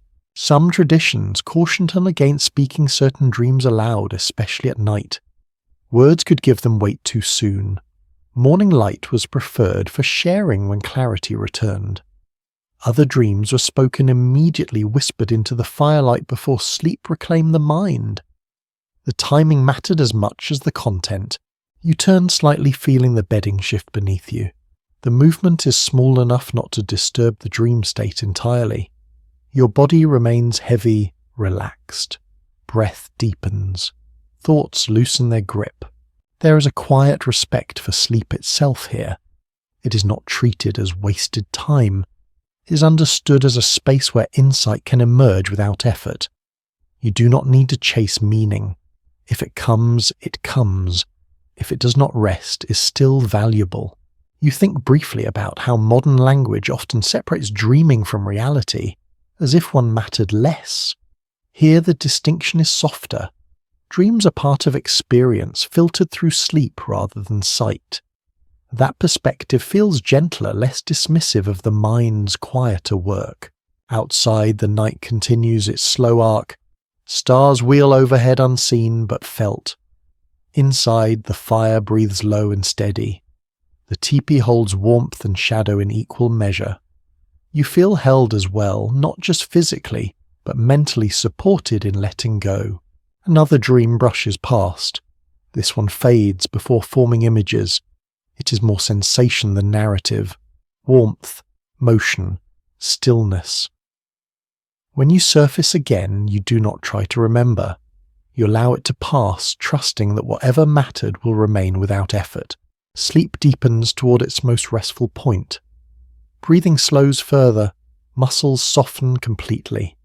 The mind stops wandering and settles into a quiet pool beneath thought. In this place, dreams no longer announce themselves. They blend seamlessly into rest. You float unanchored by time, guided only by breath and warmth. The night carries you gently, and the Tipi remains steady, a silent witness to the inner journeys unfolding beneath its hide walls.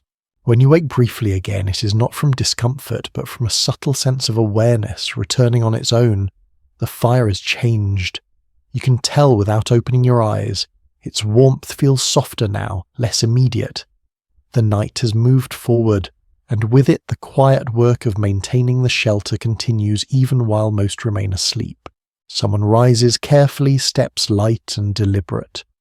You hear the faint shift of bedding, the gentle tap of wood being nudged into place.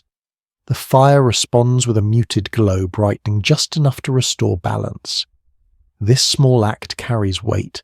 It keeps the night smooth, prevents cold from creeping too far inward, ensures that sleep can continue uninterrupted. The teepee itself shows signs of long use. The poles bear faint marks where hands have lifted them countless times. The hide carries scars from past storms, carefully repaired and reinforced. Maintenance here is not dramatic. It is constant and quiet, woven into daily life. Nothing is allowed to degrade unnoticed because comfort at night depends on attention during the day. You think about how often modern structures are ignored until something breaks. Here care is proactive. A loose stitch is mended before rain finds it. A worn pole is replaced before it weakens. These small acts of foresight protect sleep as much as they protect the structure itself. Inside, the liner along the wall shifts slightly as air moves. Someone smooths it back into place.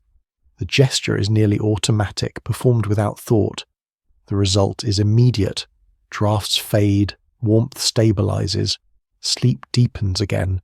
There is something reassuring about knowing that while you rest, others remain lightly attentive. Not watchful in a tense way, but present enough to respond if needed. This shared responsibility spreads effort thin, making the night easier for everyone. No one bears the burden alone. You roll onto your side, feeling how the bedding adjusts beneath you. It has been used long enough to know how to support without resisting. The earth beneath remains firm, unchanged. This consistency anchors your body even as the hours pass. Occasionally a faint sound draws attention. A stitch tightening as hide contracts. A pole settling into its notch. These sounds are familiar now. They signal normal adjustment rather than danger. Your body recognizes them and stays relaxed. Care extends beyond the structure. Someone checks on a child pulling a robe higher, tucking it gently. Another shifts position to block a draft for an elder. These actions happen without waking the recipient fully. They are part of the night's rhythm, as natural as breathing. You sense that nothing here is accidental. Even the quiet has been cultivated. Movements are slow. Voices remain low or absent. Light is kept minimal. All of it serves one purpose: protect rest. The fire dims again, settling into a steady glow. The caretaker returns to their place. The teepee exhales softly, hide tightening air, finding its path upward. The night resumes its smooth flow. You think briefly about how fragile sleep can feel elsewhere, easily broken by noise or discomfort. Here it feels sturdy, supported by layers of habit and care. You trust the space. That trust allows your mind to release its last threads of alertness. Breathing slows, thoughts loosen. Awareness fades not abruptly but gradually, like embers dimming at the edge of sight. The shelter holds. The people within it remain connected even in rest. Maintenance continues invisibly, silently, ensuring that when morning comes, everyone will rise having truly slept. For now, though, there is nothing to do. The night is steady. The work has been done. Wrapped in warmth and quiet attention, you sink back into sleep, carried by a home that never stops caring for those inside it. You sense a different quality to this night, lighter, somehow as if sleep itself knows it must stay ready. Travel days change everything. When movement is planned for morning rest becomes shallow, but sufficient, shaped by anticipation rather than exhaustion. You lie down knowing the teepee may not stand here much longer, and that knowledge keeps your awareness just beneath the surface. The camp settled quickly this evening. Poles were raised with practiced efficiency. Bedding was laid out without fuss. There was no embellishment, no effort to make the space feel permanent. Everything you touch feels ready to move again. Robes are folded in ways that make them easy to roll. Personal items stay close tucked into predictable places. Sleep on travel nights is different. You drift, wake briefly, then drift again. Each waking moment is calm, not anxious. You listen for familiar sounds confirming that all is well. The fire is smaller tonight, offering comfort without commitment. It will be easy to extinguish before dawn. You notice how bodies rest closer together, not for warmth alone, but for efficiency. Shared heat reduces the need for fuel. Proximity makes it easier to rise without disturbing others too much. The arrangement is subtle but intentional. Outside, the land feels temporary too. The ground beneath you has not yet taken on the memory of repeated nights. It feels neutral, unread. You imagine the countless places like this that have held brief camps, each one touched lightly and left behind. Someone wakes briefly and checks the sky through the opening above. The stars are noted, then ignored. There's no need to track time precisely. The body knows when to rise. That knowledge comes from long familiarity with travel, with reading fatigue and light rather than clocks. You think about how modern travel often disrupts sleep, harshly unfamiliar beds and rigid schedules pulling rest apart. Here the disruption is gentler. Everything has been designed to move. Sleep adapts because it has always needed to. The sounds of night feel closer on these evenings. Without deep rest pulling you under, you hear more. Wind brushing grass. An animal passing at a respectful distance. None of it raises concern. Awareness does not mean fear. You turn slightly, adjusting your robe. The movement is easy. Nothing resists. Bedding slides without catching. The teepee feels less like a home and more like a pause. That is not a loss. It is a different kind of comfort. Somewhere nearby, someone murmurs quietly, perhaps sharing a final thought before rest deepens again. The sound fades quickly. Silence returns. You drift once more, not aiming for depth, only for enough rest to carry you forward. Your body understands this rhythm. It releases tension but keeps a thread of readiness intact. Before sleep takes you again, you picture the morning. Poles coming down, hides folded, the ground returning to stillness. The image does not disturb you. It feels orderly, expected. Wrapped lightly, breathing slow but alert, you rest in this in-between state. Not fully asleep, not fully awake. The teepee holds you briefly, just long enough. When sleep comes again, it is shallow but kind. It does not pull you far. It keeps you close to the surface where dawn will find you easily. Ready to rise, ready to move, ready to carry rest forward into motion. As the night settles again, you become more aware of the space between people.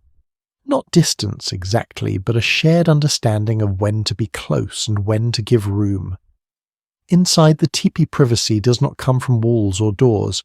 It comes from behavior, from subtle agreements everyone seems to know without ever naming. You lie still and notice how bodies arrange themselves with care. No one presses unnecessarily against another. At the same time, no one withdraws so far that warmth or reassurance is lost. This balance has been practiced for a lifetime. It allows rest without tension, closeness without discomfort. The light from the fire is low now, barely more than a memory. In this dimness, sight becomes less important than sound and presence. You sense where others are without needing to look. A shift of weight, a change in breathing, a familiar rustle of hide. These cues replace visual boundaries. It is easy to forget how much modern ideas of privacy depend on separation. Here, separation would be impractical. Instead, people learn how to create inward space. Eyes remain lowered. Movements stay economical. Conversations taper off naturally. When someone turns away slightly, it is understood as a request for quiet. You feel this unspoken courtesy in the way people avoid stepping over bedding or reaching across someone else's space without care. Even half asleep, these habits hold. They protect rest by preventing irritation before it can form. There is a gentle trust woven into this arrangement. Trust that no one will intrude unnecessarily. Trust that needs will be respected without explanation. This trust makes sleep lighter in one sense and deeper in another. You remain aware but not guarded. You think briefly about how difficult this might feel to someone unaccustomed to shared sleeping. At first, every sound might feel invasive. Every movement might demand attention. Over time, though, the opposite happens. Awareness becomes background. Only what matters rises to the surface. The teepee itself helps. Its curved walls soften sound and hide direct lines of sight. Even with many people inside, there are no sharp angles that draw focus. Everything flows inward and upward, encouraging the mind to settle rather than scan. You notice how personal items are kept close but not displayed. Small bundles rest near bedding, within reach but out of the way. Nothing spills into shared pathways. This order reduces friction. There is no need to navigate obstacles in the dark. At one point, someone quietly steps outside. The doorway flap moves, letting in a brief wash of cool air. No one stirs. The person returns just as quietly. The boundary between inside and outside opens and closes without disturbance. This ease comes from familiarity from nights like this repeated many times. There are moments when you feel the presence of others more strongly, perhaps when someone shifts closer to block a draft or share warmth. These moments feel supportive rather than intrusive. They remind you that rest here is collective. Each person contributes to the comfort of the whole. You turn slightly onto your other side. The movement is small, careful. You sense others adjusting in response, making space without waking. The coordination feels almost unconscious, like a group breathing together. Somewhere in the quiet, a thought passes through you. How much energy is spent elsewhere enforcing boundaries through rules and structures, when here boundaries are maintained through attention and respect. The difference is striking. One demands constant assertion. The other flows naturally once learned. The night deepens, the fire settles into embers. Shadows become nearly still. In this low light, the sense of shared presence grows stronger, not weaker. You feel less alone without feeling watched. It is a rare combination. You notice that even sounds of discomfort are minimal. No restless tossing, no sharp sighs. When someone does wake briefly, they resettle quickly, aware of others without needing to think about it.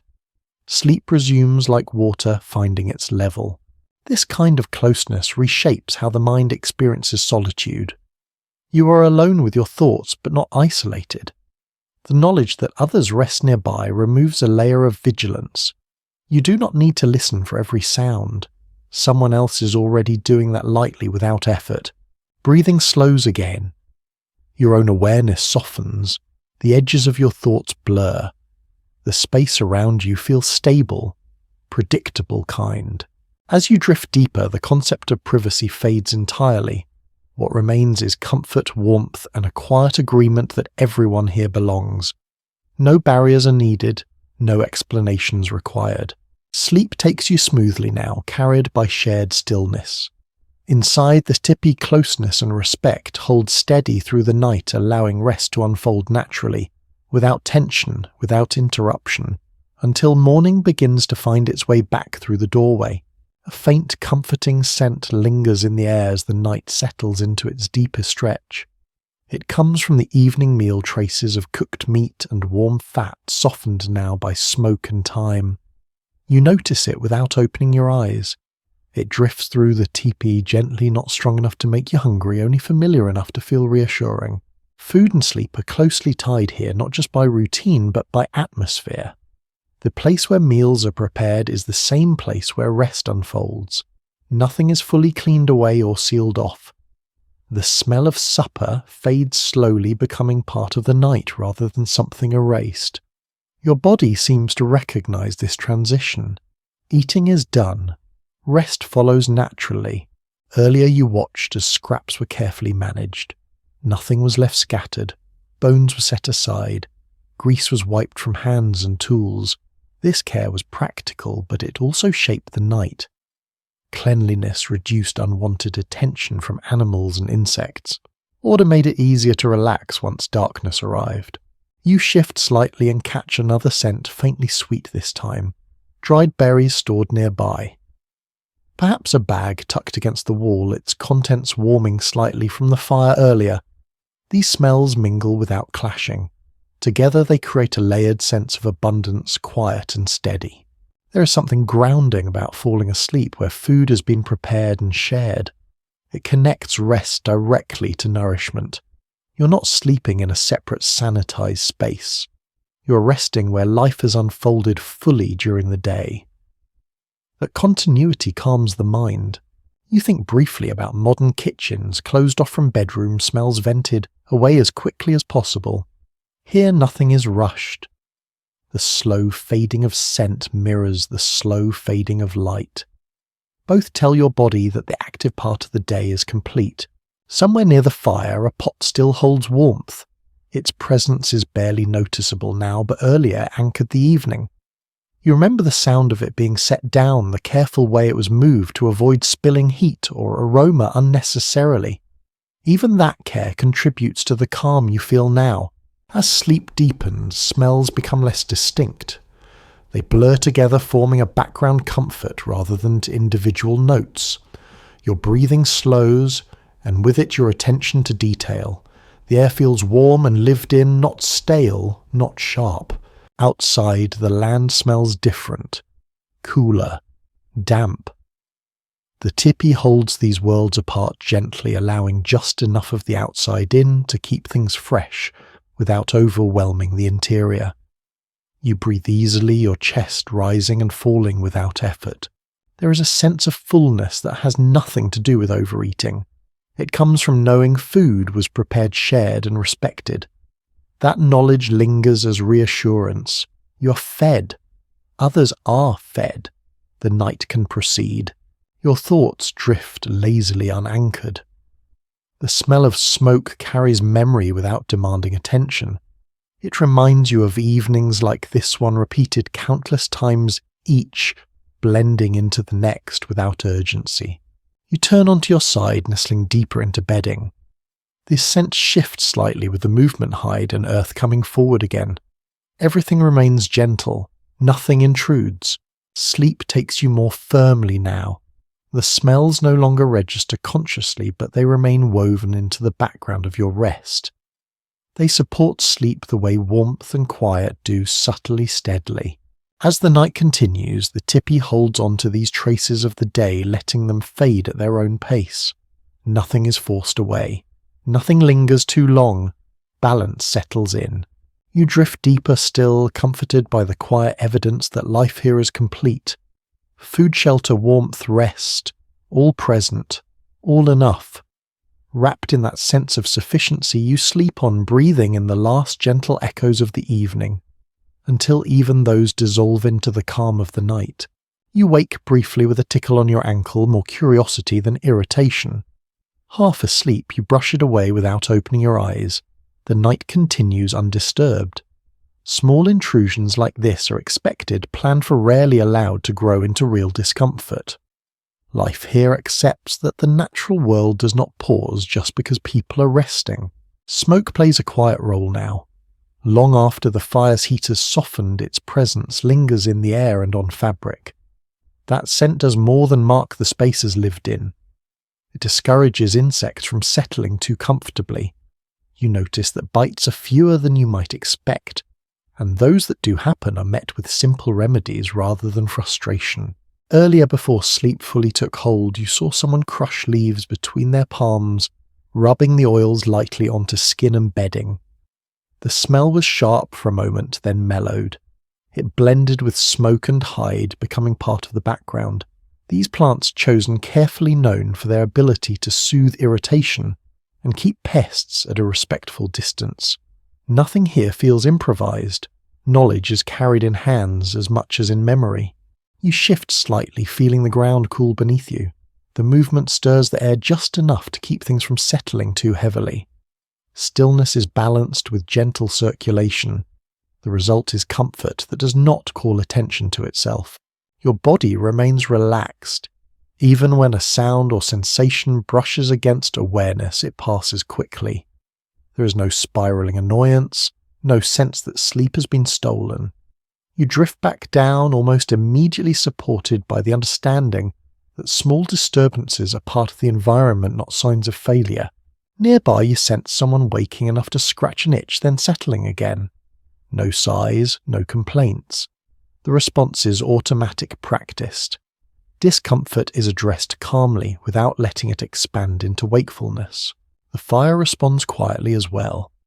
Ash shifts, embers glow faintly. The smoke continues its slow work, curling upward and away. The air stays clear, the balance holding steady. You think briefly about how often modern sleep is disrupted by artificial irritants. Bright light, sudden noise, air that dries skin and throat.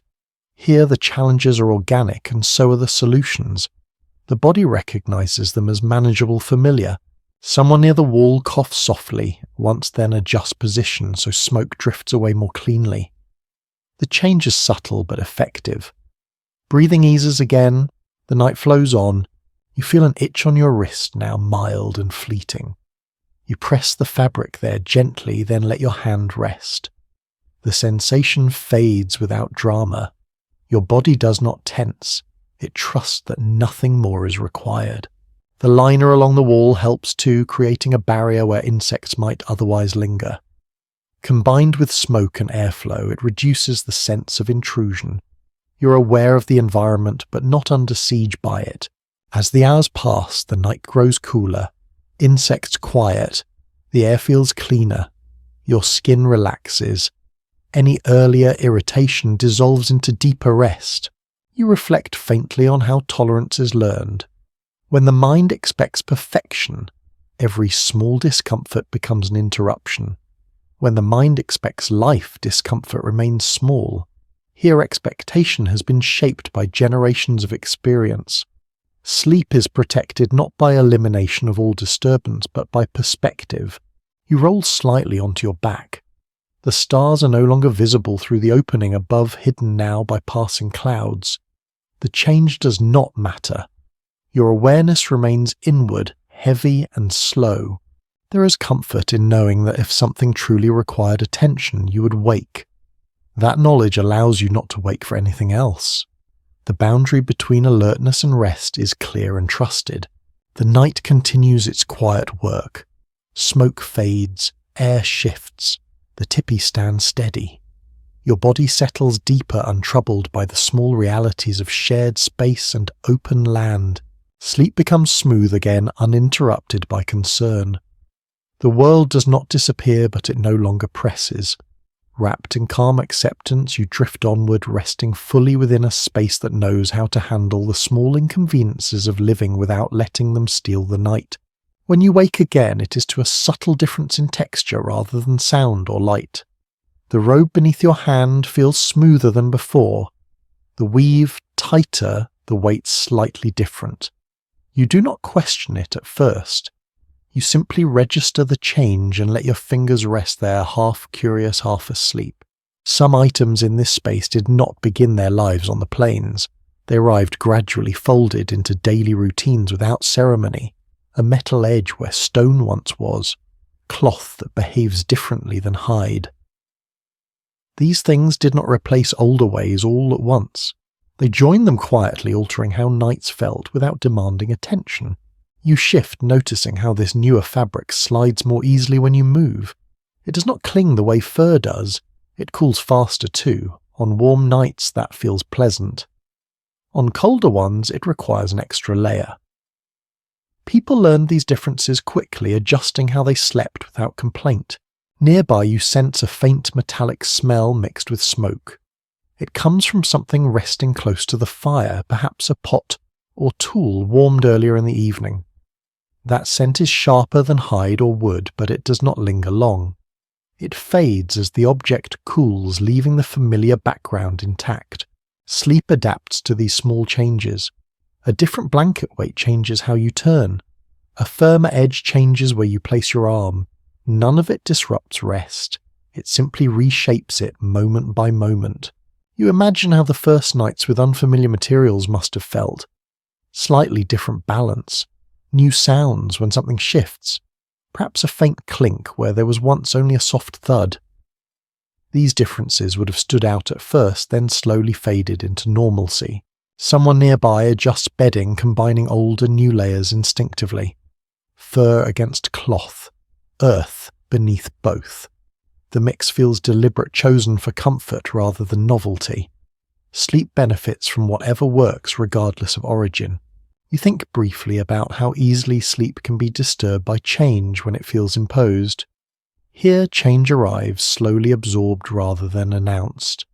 That gentleness allows the body to accept it without resistance.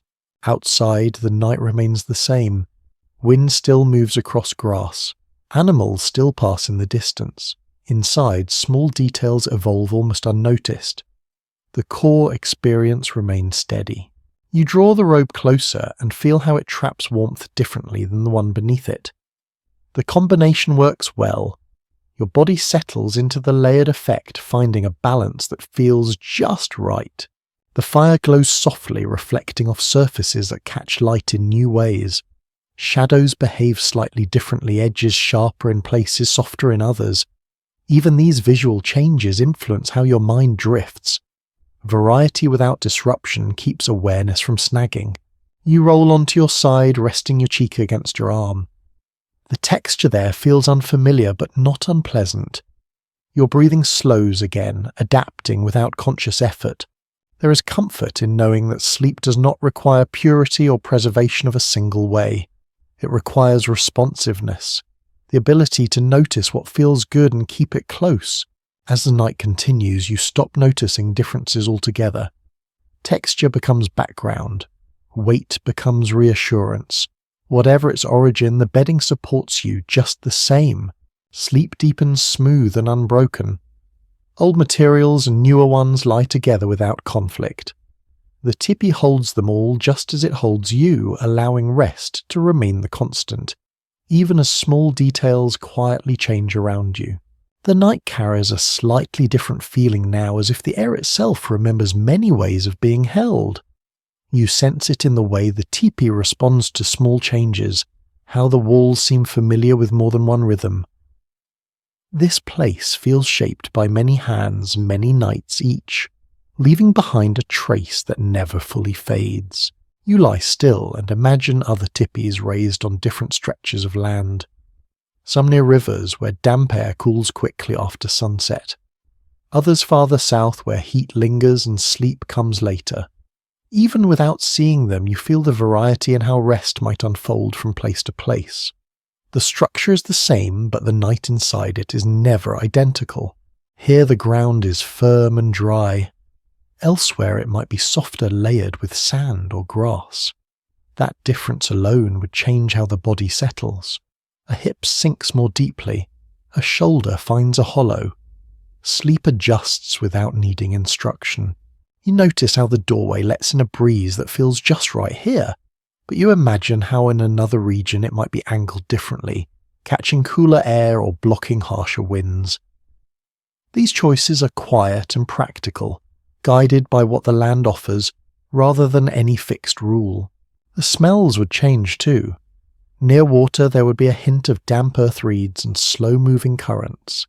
In drier places the scent might be sharper, dustier, warmed by sun-soaked soil. Inside the teepee those differences would mix with smoke and hide, creating nights that feel familiar but never the same. You think about how sleep carries memory. Even if the body rests easily anywhere, the senses remember where they have been. A certain kind of wind might remind someone of a childhood camp. A particular night sound might echo a place long left behind. These memories surface quietly, often only half-formed, then drift away again.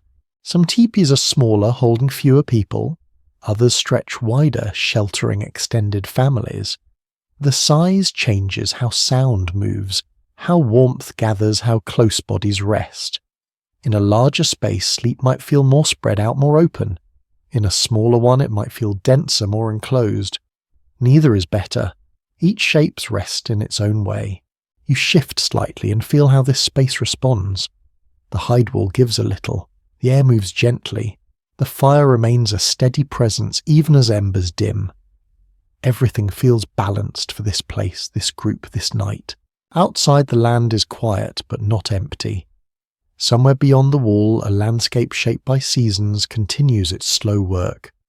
The Tipi stands as a temporary pause within that flow, never fully separate from it. You imagine waking in another region, the morning light arriving at a different angle, perhaps softer or more direct. The doorway would frame a different horizon, yet the act of waking itself would feel similar. Stretching, breathing, listening.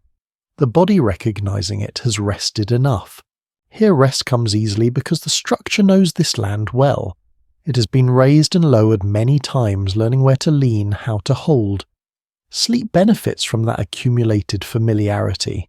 Your thoughts wander briefly, then slow. The idea of difference no longer requires attention. It settles into the background like a distant landscape you do not need to visit to know it exists. Breathing deepens again. The night grows heavier, quieter. The Tipi holds steady, shaped by countless variations but fully present in this one moment. You drift back into sleep, supported by a shelter that has learned to adapt wherever it stands. Different lands, different nights, the same gentle rest unfolding once more beneath the curved walls and open sky. The night does not always remain calm, and you know that even while resting. Somewhere deep in your awareness lives the understanding that weather can change quickly here. The plains are honest like that. They give warnings, but they do not wait for permission. Tonight you sense the first signs before anything truly happens. The air thickens slightly. Not warm, not cold, just heavier. Breathing feels different for a moment, as if the sky itself has leaned closer. You open your eyes briefly and listen. The sounds outside have shifted. Insects pause. The wind loses its steady rhythm. Inside the teepee there is no rush, no sudden movement. People have felt this before. Someone rises quietly and checks the flaps above, adjusting them with slow precision. The fabric responds immediately, changing the way air flows through the space. The movement is careful enough not to wake everyone, but purposeful enough to matter. You sit up slightly, not alarmed, just aware. The fire is reduced, embers nudged inward, so sparks will not rise too high if the wind strengthens. A pot is moved farther from the centre. Small choices made early prevent larger disruptions later. Outside, thunder murmurs at a distance. It is not loud yet, just present, rolling across the land like a reminder. You feel it through the ground before you hear it fully. The earth carries sound in its own way. Rain arrives softly at first. A tapping on hidelight and scattered. The sound is oddly comforting, like fingers drumming slowly on a table. The tipi responds with a faint tightening as the hide absorbs moisture and seals itself more closely. You feel safer as the structure settles into its storm posture. Someone near the doorway adjusts the flap lower, narrowing the opening. Cool air slips in briefly, then steadies. The interior remains dry. The liner keeps water from tracking along the walls. Everything works together without fuss. The rain grows heavier now. Drops strike with more confidence, creating a steady rhythm overhead. The sound fills the space, pushing other noises away. Conversation does not resume. There is nothing to say. The storm does not require commentary. You lie back down, surprised by how easy it is to relax. The sound of rain masks distant movement. The fire glows faintly enough to maintain warmth without drawing smoke downward. The balance holds. A stronger gust of wind presses briefly against the wall. The tipi bends slightly, then returns to shape. It does not resist.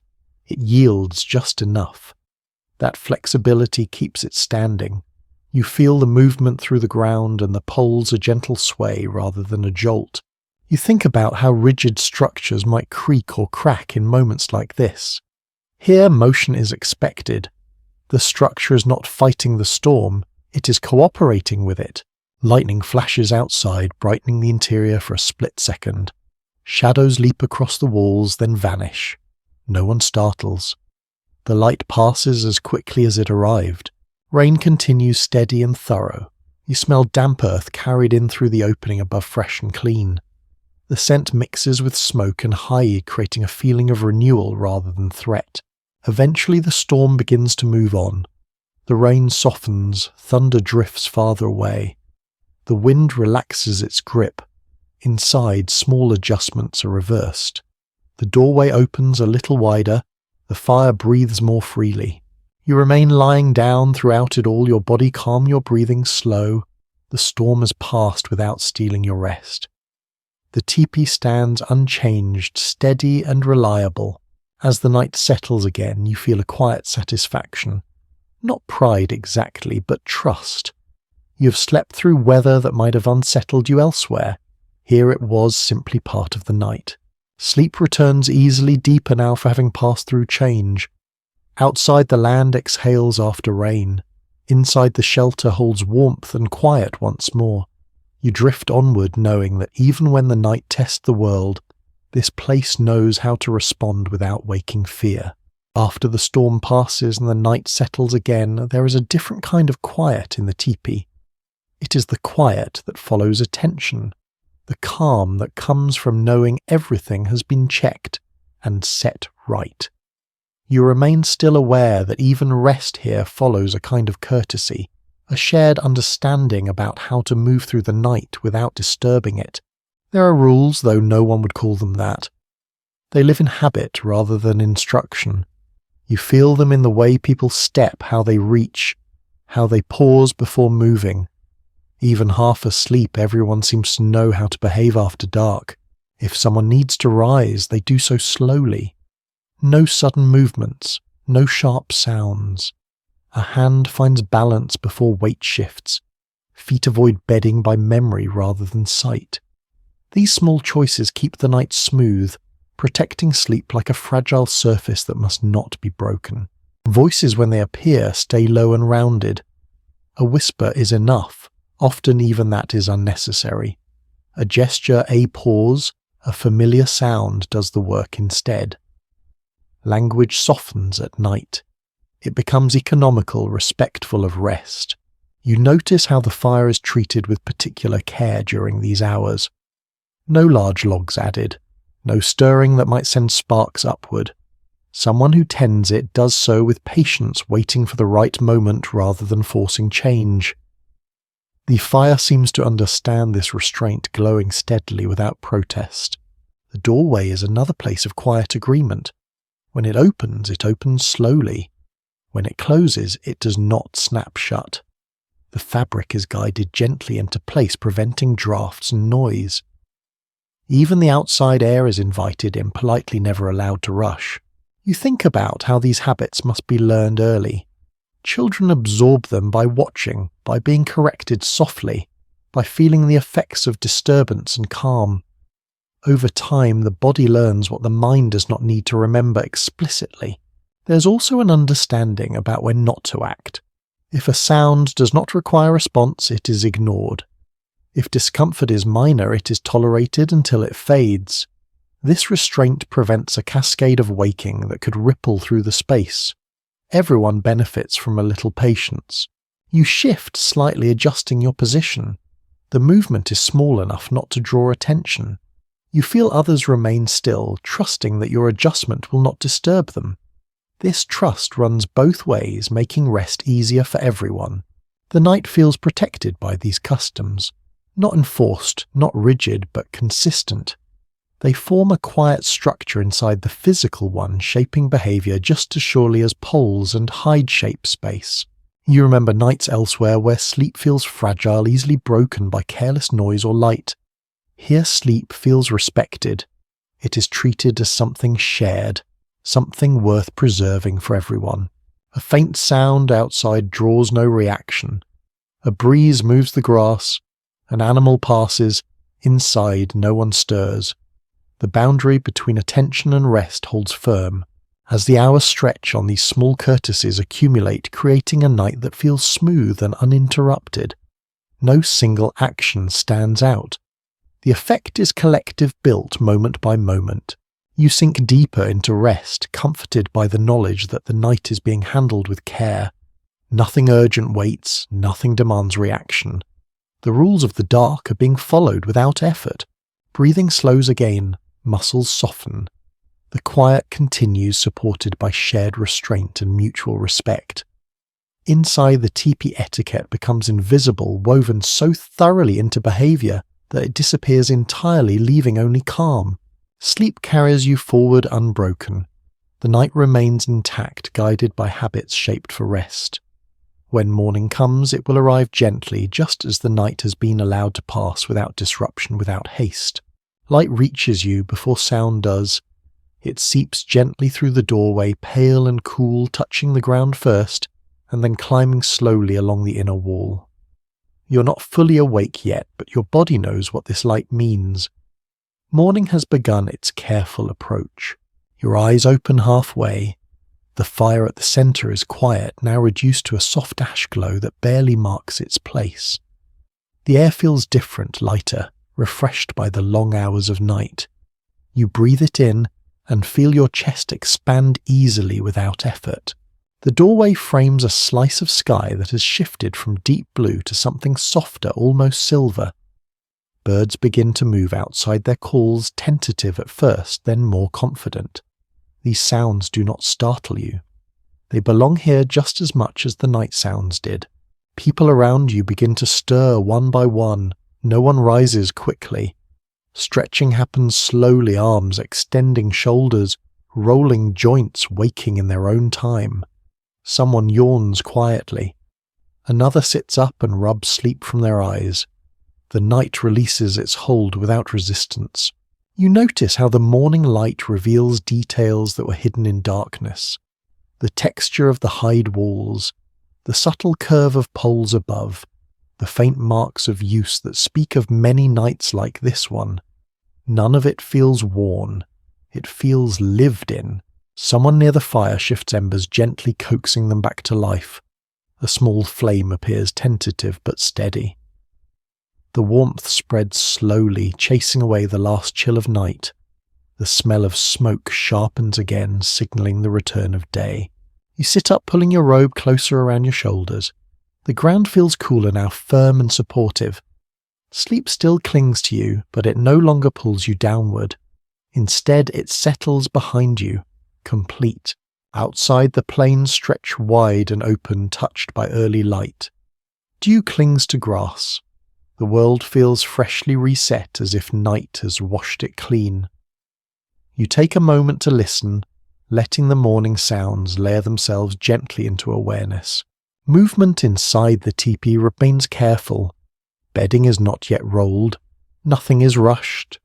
Morning unfolds at its own pace, allowing bodies to fully return before tasks begin. This gradual transition protects the calm earned overnight. You notice how waking here feels different than waking elsewhere.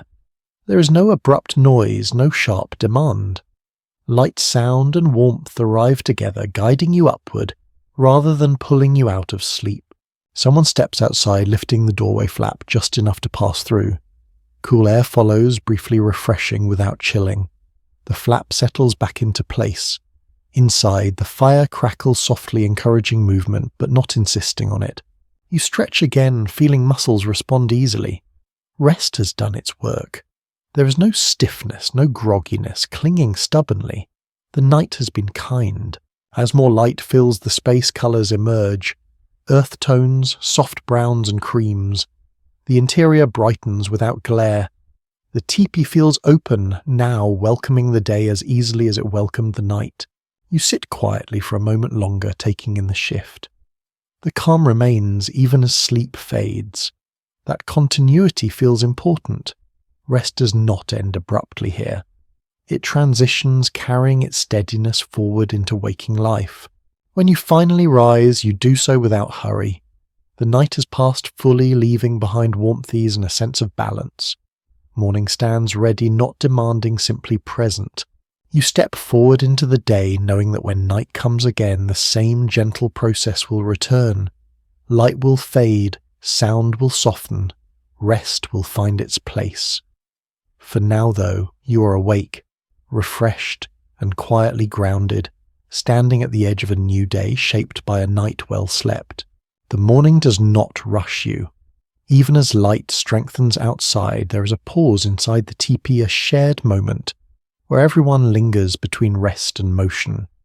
You feel it as you gather yourself, aware that the shelter around you may soon be taken apart, return to its travelling form before the day truly begins. Someone begins first folding their bedding with slow precision. Robes are shaken, gently not snapped, releasing bits of ash and dust back to the earth. Mats are rolled from one edge to the other, smooth, and even creating neat bundles that will travel easily. You watch and then follow hands, remembering movements you have only just learned. The ground beneath is revealed again, marked lightly by the night, but unchanged. It feels respectful the way the space is left clean, almost as if the earth itself is being thanked. Nothing is dragged, nothing is abandoned. Each object has its place and its next purpose. You step outside briefly as poles are loosened. The air is cool and bright now, carrying the smell of damp grass and new day. From this angle, the teepee looks different, no longer a place of sleep, but a structure ready to move on. Ropes are untied, carefully coiled rather than dropped.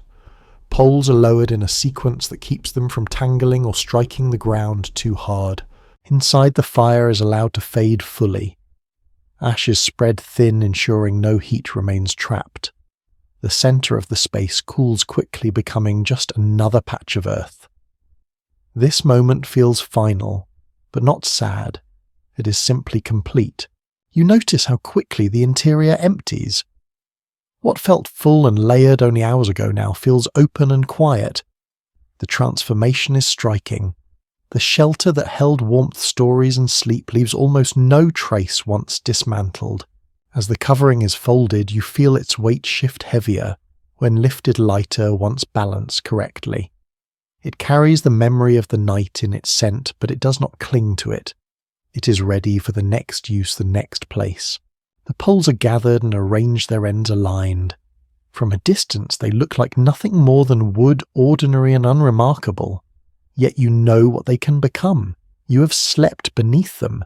That knowledge stays with you. The space where the Tipis stood is nearly indistinguishable from the rest of the land now. Only faint impressions remain, already fading. Grass will rise again. Wind will smooth everything out. The land accepts the pause and then moves on. You take a final look before turning away. There is no sense of loss, only continuity. Sleep happened here. It was enough. Now the day calls and the shelter follows the people, rather than the other way around. As you walk forward, carrying your share of the load, you feel steady and rested. The memory of the night does not slow you. It supports you quiet and present as you move into the day. As the day unfolds and the camp moves on, you carry with you a subtle shift in how night now feels. Sleep no longer seems separate from the wider world. It feels connected to movement, to change, to forces larger than any single shelter. This awareness grows sharper as you think about how nights like the one you experienced did not always continue unchanged. There comes a time when sleep becomes harder to protect. You sense it in the way routines tighten, in how people hold their habits a little closer. The land is still wide, the ski still open, but something in the air feels unsettled. Not danger exactly, but pressure, like a distant storm that has not yet arrived. At night you notice that rest is lighter, not from discomfort, but from alertness.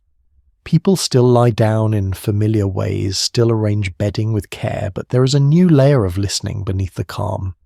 The teepee stands as it always has, yet the world beyond it feels less predictable. You wake more easily now. Small sounds reach you faster.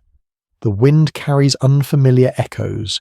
Even so, the shelter continues to do its work. The walls hold. The fire glows quietly. Sleep still comes, though it rests closer to the surface. There are evenings when the camp chooses its location more cautiously. Ground is tested, sight lines matter more. The doorway is positioned with extra thought. These adjustments are subtle, invisible to someone passing by, but you feel their effect when you lie down. They create a sense of readiness woven into rest. Despite the tension, the night remains structured by familiar care. Bedding is smoothed. Children are tucked close. Elders remain attentive without strain. The shared habits built over generations do not vanish under pressure. They become more important. You sense how sleep itself becomes an act of resilience. Rest is no longer only about recovery. It is about preserving clarity for what comes next. People sleep not because the world is calm, but because they need to be ready for it when it is not. The Tipi still breathes with the wind. Smoke still rises cleanly. The ground still supports you. These constants offer comfort when larger patterns shift. Even when the future feels uncertain, the night retains its familiar shape. You lie awake for a moment listening, then let yourself drift again. Holding alertness all night would exhaust you. Trusting the shelter and those around you allows rest to continue even under strain. Sleep here adapts as it always has. It becomes lighter, sharper, more intentional.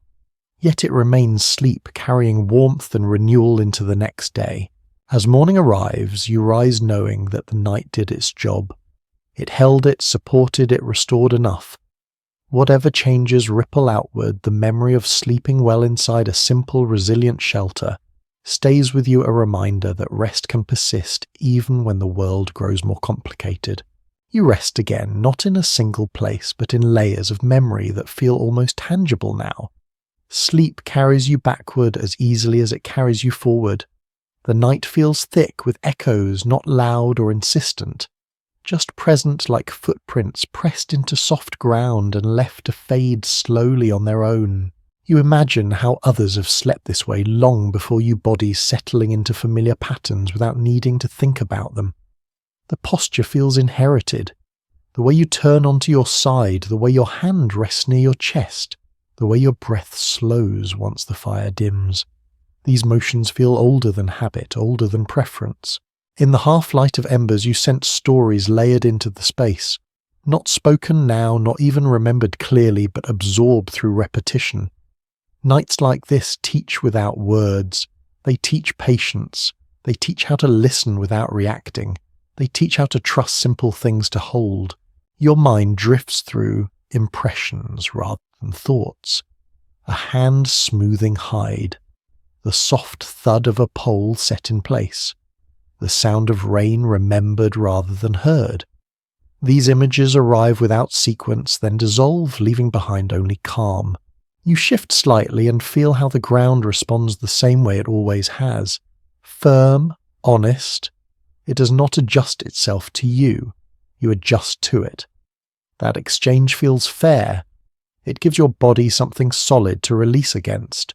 Sleep grows deeper now, not heavy but wide. Time loosens its grip. The night stretches without urgency. You're no longer waiting for morning or thinking about where you are. You simply exist within the rhythm that has always been enough. The Tipi feels less like an object and more like a presence. It does not impose. It shelters quietly, asking nothing in return. Its shape gathers warmth, sound, and breath, then releases them slowly back into the night. You notice how little is required for rest to feel complete. No excess, no clutter, just balance. The right amount of warmth, the right amount of awareness, the right amount of closeness. Your breathing evens out completely now. Each inhale arrives without effort. Each exhale leaves gently. Muscles soften in places you did not realize were holding tension. The body recognizes that it is safe enough to let go. In this depth of rest, thoughts lose their edges. There is no beginning or end to them. They float briefly, then sink. Nothing sticks. Nothing demands resolution. You feel connected to something broad and quiet. Not an idea, not a belief, just a sense of continuity. Nights passing into nights. Sleep supporting waking. waking leading back to sleep. The fire is barely a presence now, only warmth without light. The air remains clear. The walls stand steady. Everything that needs to happen has already happened. You sink further into rest, carried by the accumulated ease of many nights like this one. The memory of sleeping well becomes sleep itself. Held by earth and hide and silence, you drift deeper still, untroubled, unanchored, resting within a night that knows exactly how to hold you. The night feels thinner now, as if it has begun to loosen its hold without fully letting go. You're still asleep, but the quality of rest has shifted. It is no longer sinking. It is floating. You drift near the surface, aware of warmth and stillness without attaching to either. There is a sense of looking back, though nothing specific rises into view. Just impressions, the curve of the walls, the way sound softens before reaching you, the steady patience of the ground beneath your back. These details feel settled, complete, no longer asking for attention. You notice how easily your body remains at ease here. No searching for the right position, no small adjustments chasing comfort. Everything has already found its place. The night holds steady without effort. Breath moves slowly, evenly. You feel it more than hear it. The air is calm, balanced, neither cool nor warm enough to matter. It supports rather than stimulates. Each inhale feels like a continuation of the last rather than something new. Your thoughts come and go without forming shapes. They pass like distant clouds, visible only for a moment before thinning out. Nothing lingers long enough to matter. This kind of rest feels complete even before sleep ends. The teepee remains quiet and still, doing nothing remarkable, which is exactly why it works. It does not announce its presence. It simply continues to be there. That constancy allows everything else to soften. Somewhere outside the world begins its slow return toward light. You do not notice it directly. You feel it instead like a subtle easing of darkness. The shift does not wake you. It simply lightens the edges of rest. Inside, the space feels open, unburdened. There is no tension waiting to resolve, no anticipation pulling you forward. You exist entirely within the present moment, held gently by the same balance that carried you through the night. Your body feels restored not because anything dramatic has happened, but because nothing has interrupted the process. Rest here is allowed to finish its work fully. It is not cut short. It is not rushed. You sense that when you wake, you will do so easily. There will be no resistance, no heaviness clinging to you. Sleep has given what it needed to give. For now, though, you remain in this quiet in-between state, not fully asleep, not yet awake, just resting inside the last stretch of night where everything is calm, settled, and complete. The tepee holds its shape. The air remains clear. The ground stays steady. Nothing changes, and because of that, everything feels right. You drift gently, knowing that rest has done its work. The night continues to thin, preparing to release you while still holding you just a little longer. The final stretch of night arrives without announcement. It does not push you awake or pull you deeper. It simply exists calm and spacious like a held breath that has no need to end quickly. You rest within it, easily aware that this is the last moment the night will ask nothing of you. Your body feels settled in a way that does not require thought. Limbs are heavy but comfortable. Breathing moves at its own pace, slow and unforced. The ground beneath you feels familiar now, not something you notice, but something you trust. The shelter around you remains quiet, unchanged, holding its shape with patient steadiness. The darkness has softened. It is no longer deep or opaque. It thins gently, allowing faint hints of change to filter in. You sense rather than see that the sky beyond the walls is beginning to lighten. The shift is subtle enough that it does not interrupt rest. It only signals that the cycle is completing itself. Inside the teepee, everything feels complete. Nothing needs adjusting. No one stirs. Even the air seems to pause, balanced perfectly between cool and warm. The fire has long since settled into stillness, offering presence without light. Your thoughts no longer wander. They rest where they are quiet and loose. There is no reviewing of the night, no anticipation of the day, just a soft awareness of being held supported, allowed to remain exactly as you are. The structure around you feels almost weightless now. The poles do not press, the walls do not close in, the space feels open without being empty. It carries you without effort. Sleep does not deepen further. It does not need to. It has already done its work. You feel restored in a way that is gentle rather than dramatic. Muscles are loose. The mind is clear beneath the calm. This is the kind of rest that does not demand recognition. It simply settles into you and stays. You remain here for a while longer, floating inside the final quiet of the night, content to let time move on without you. Then gradually, without urgency, the moment begins to loosen. Not waking yet, just releasing.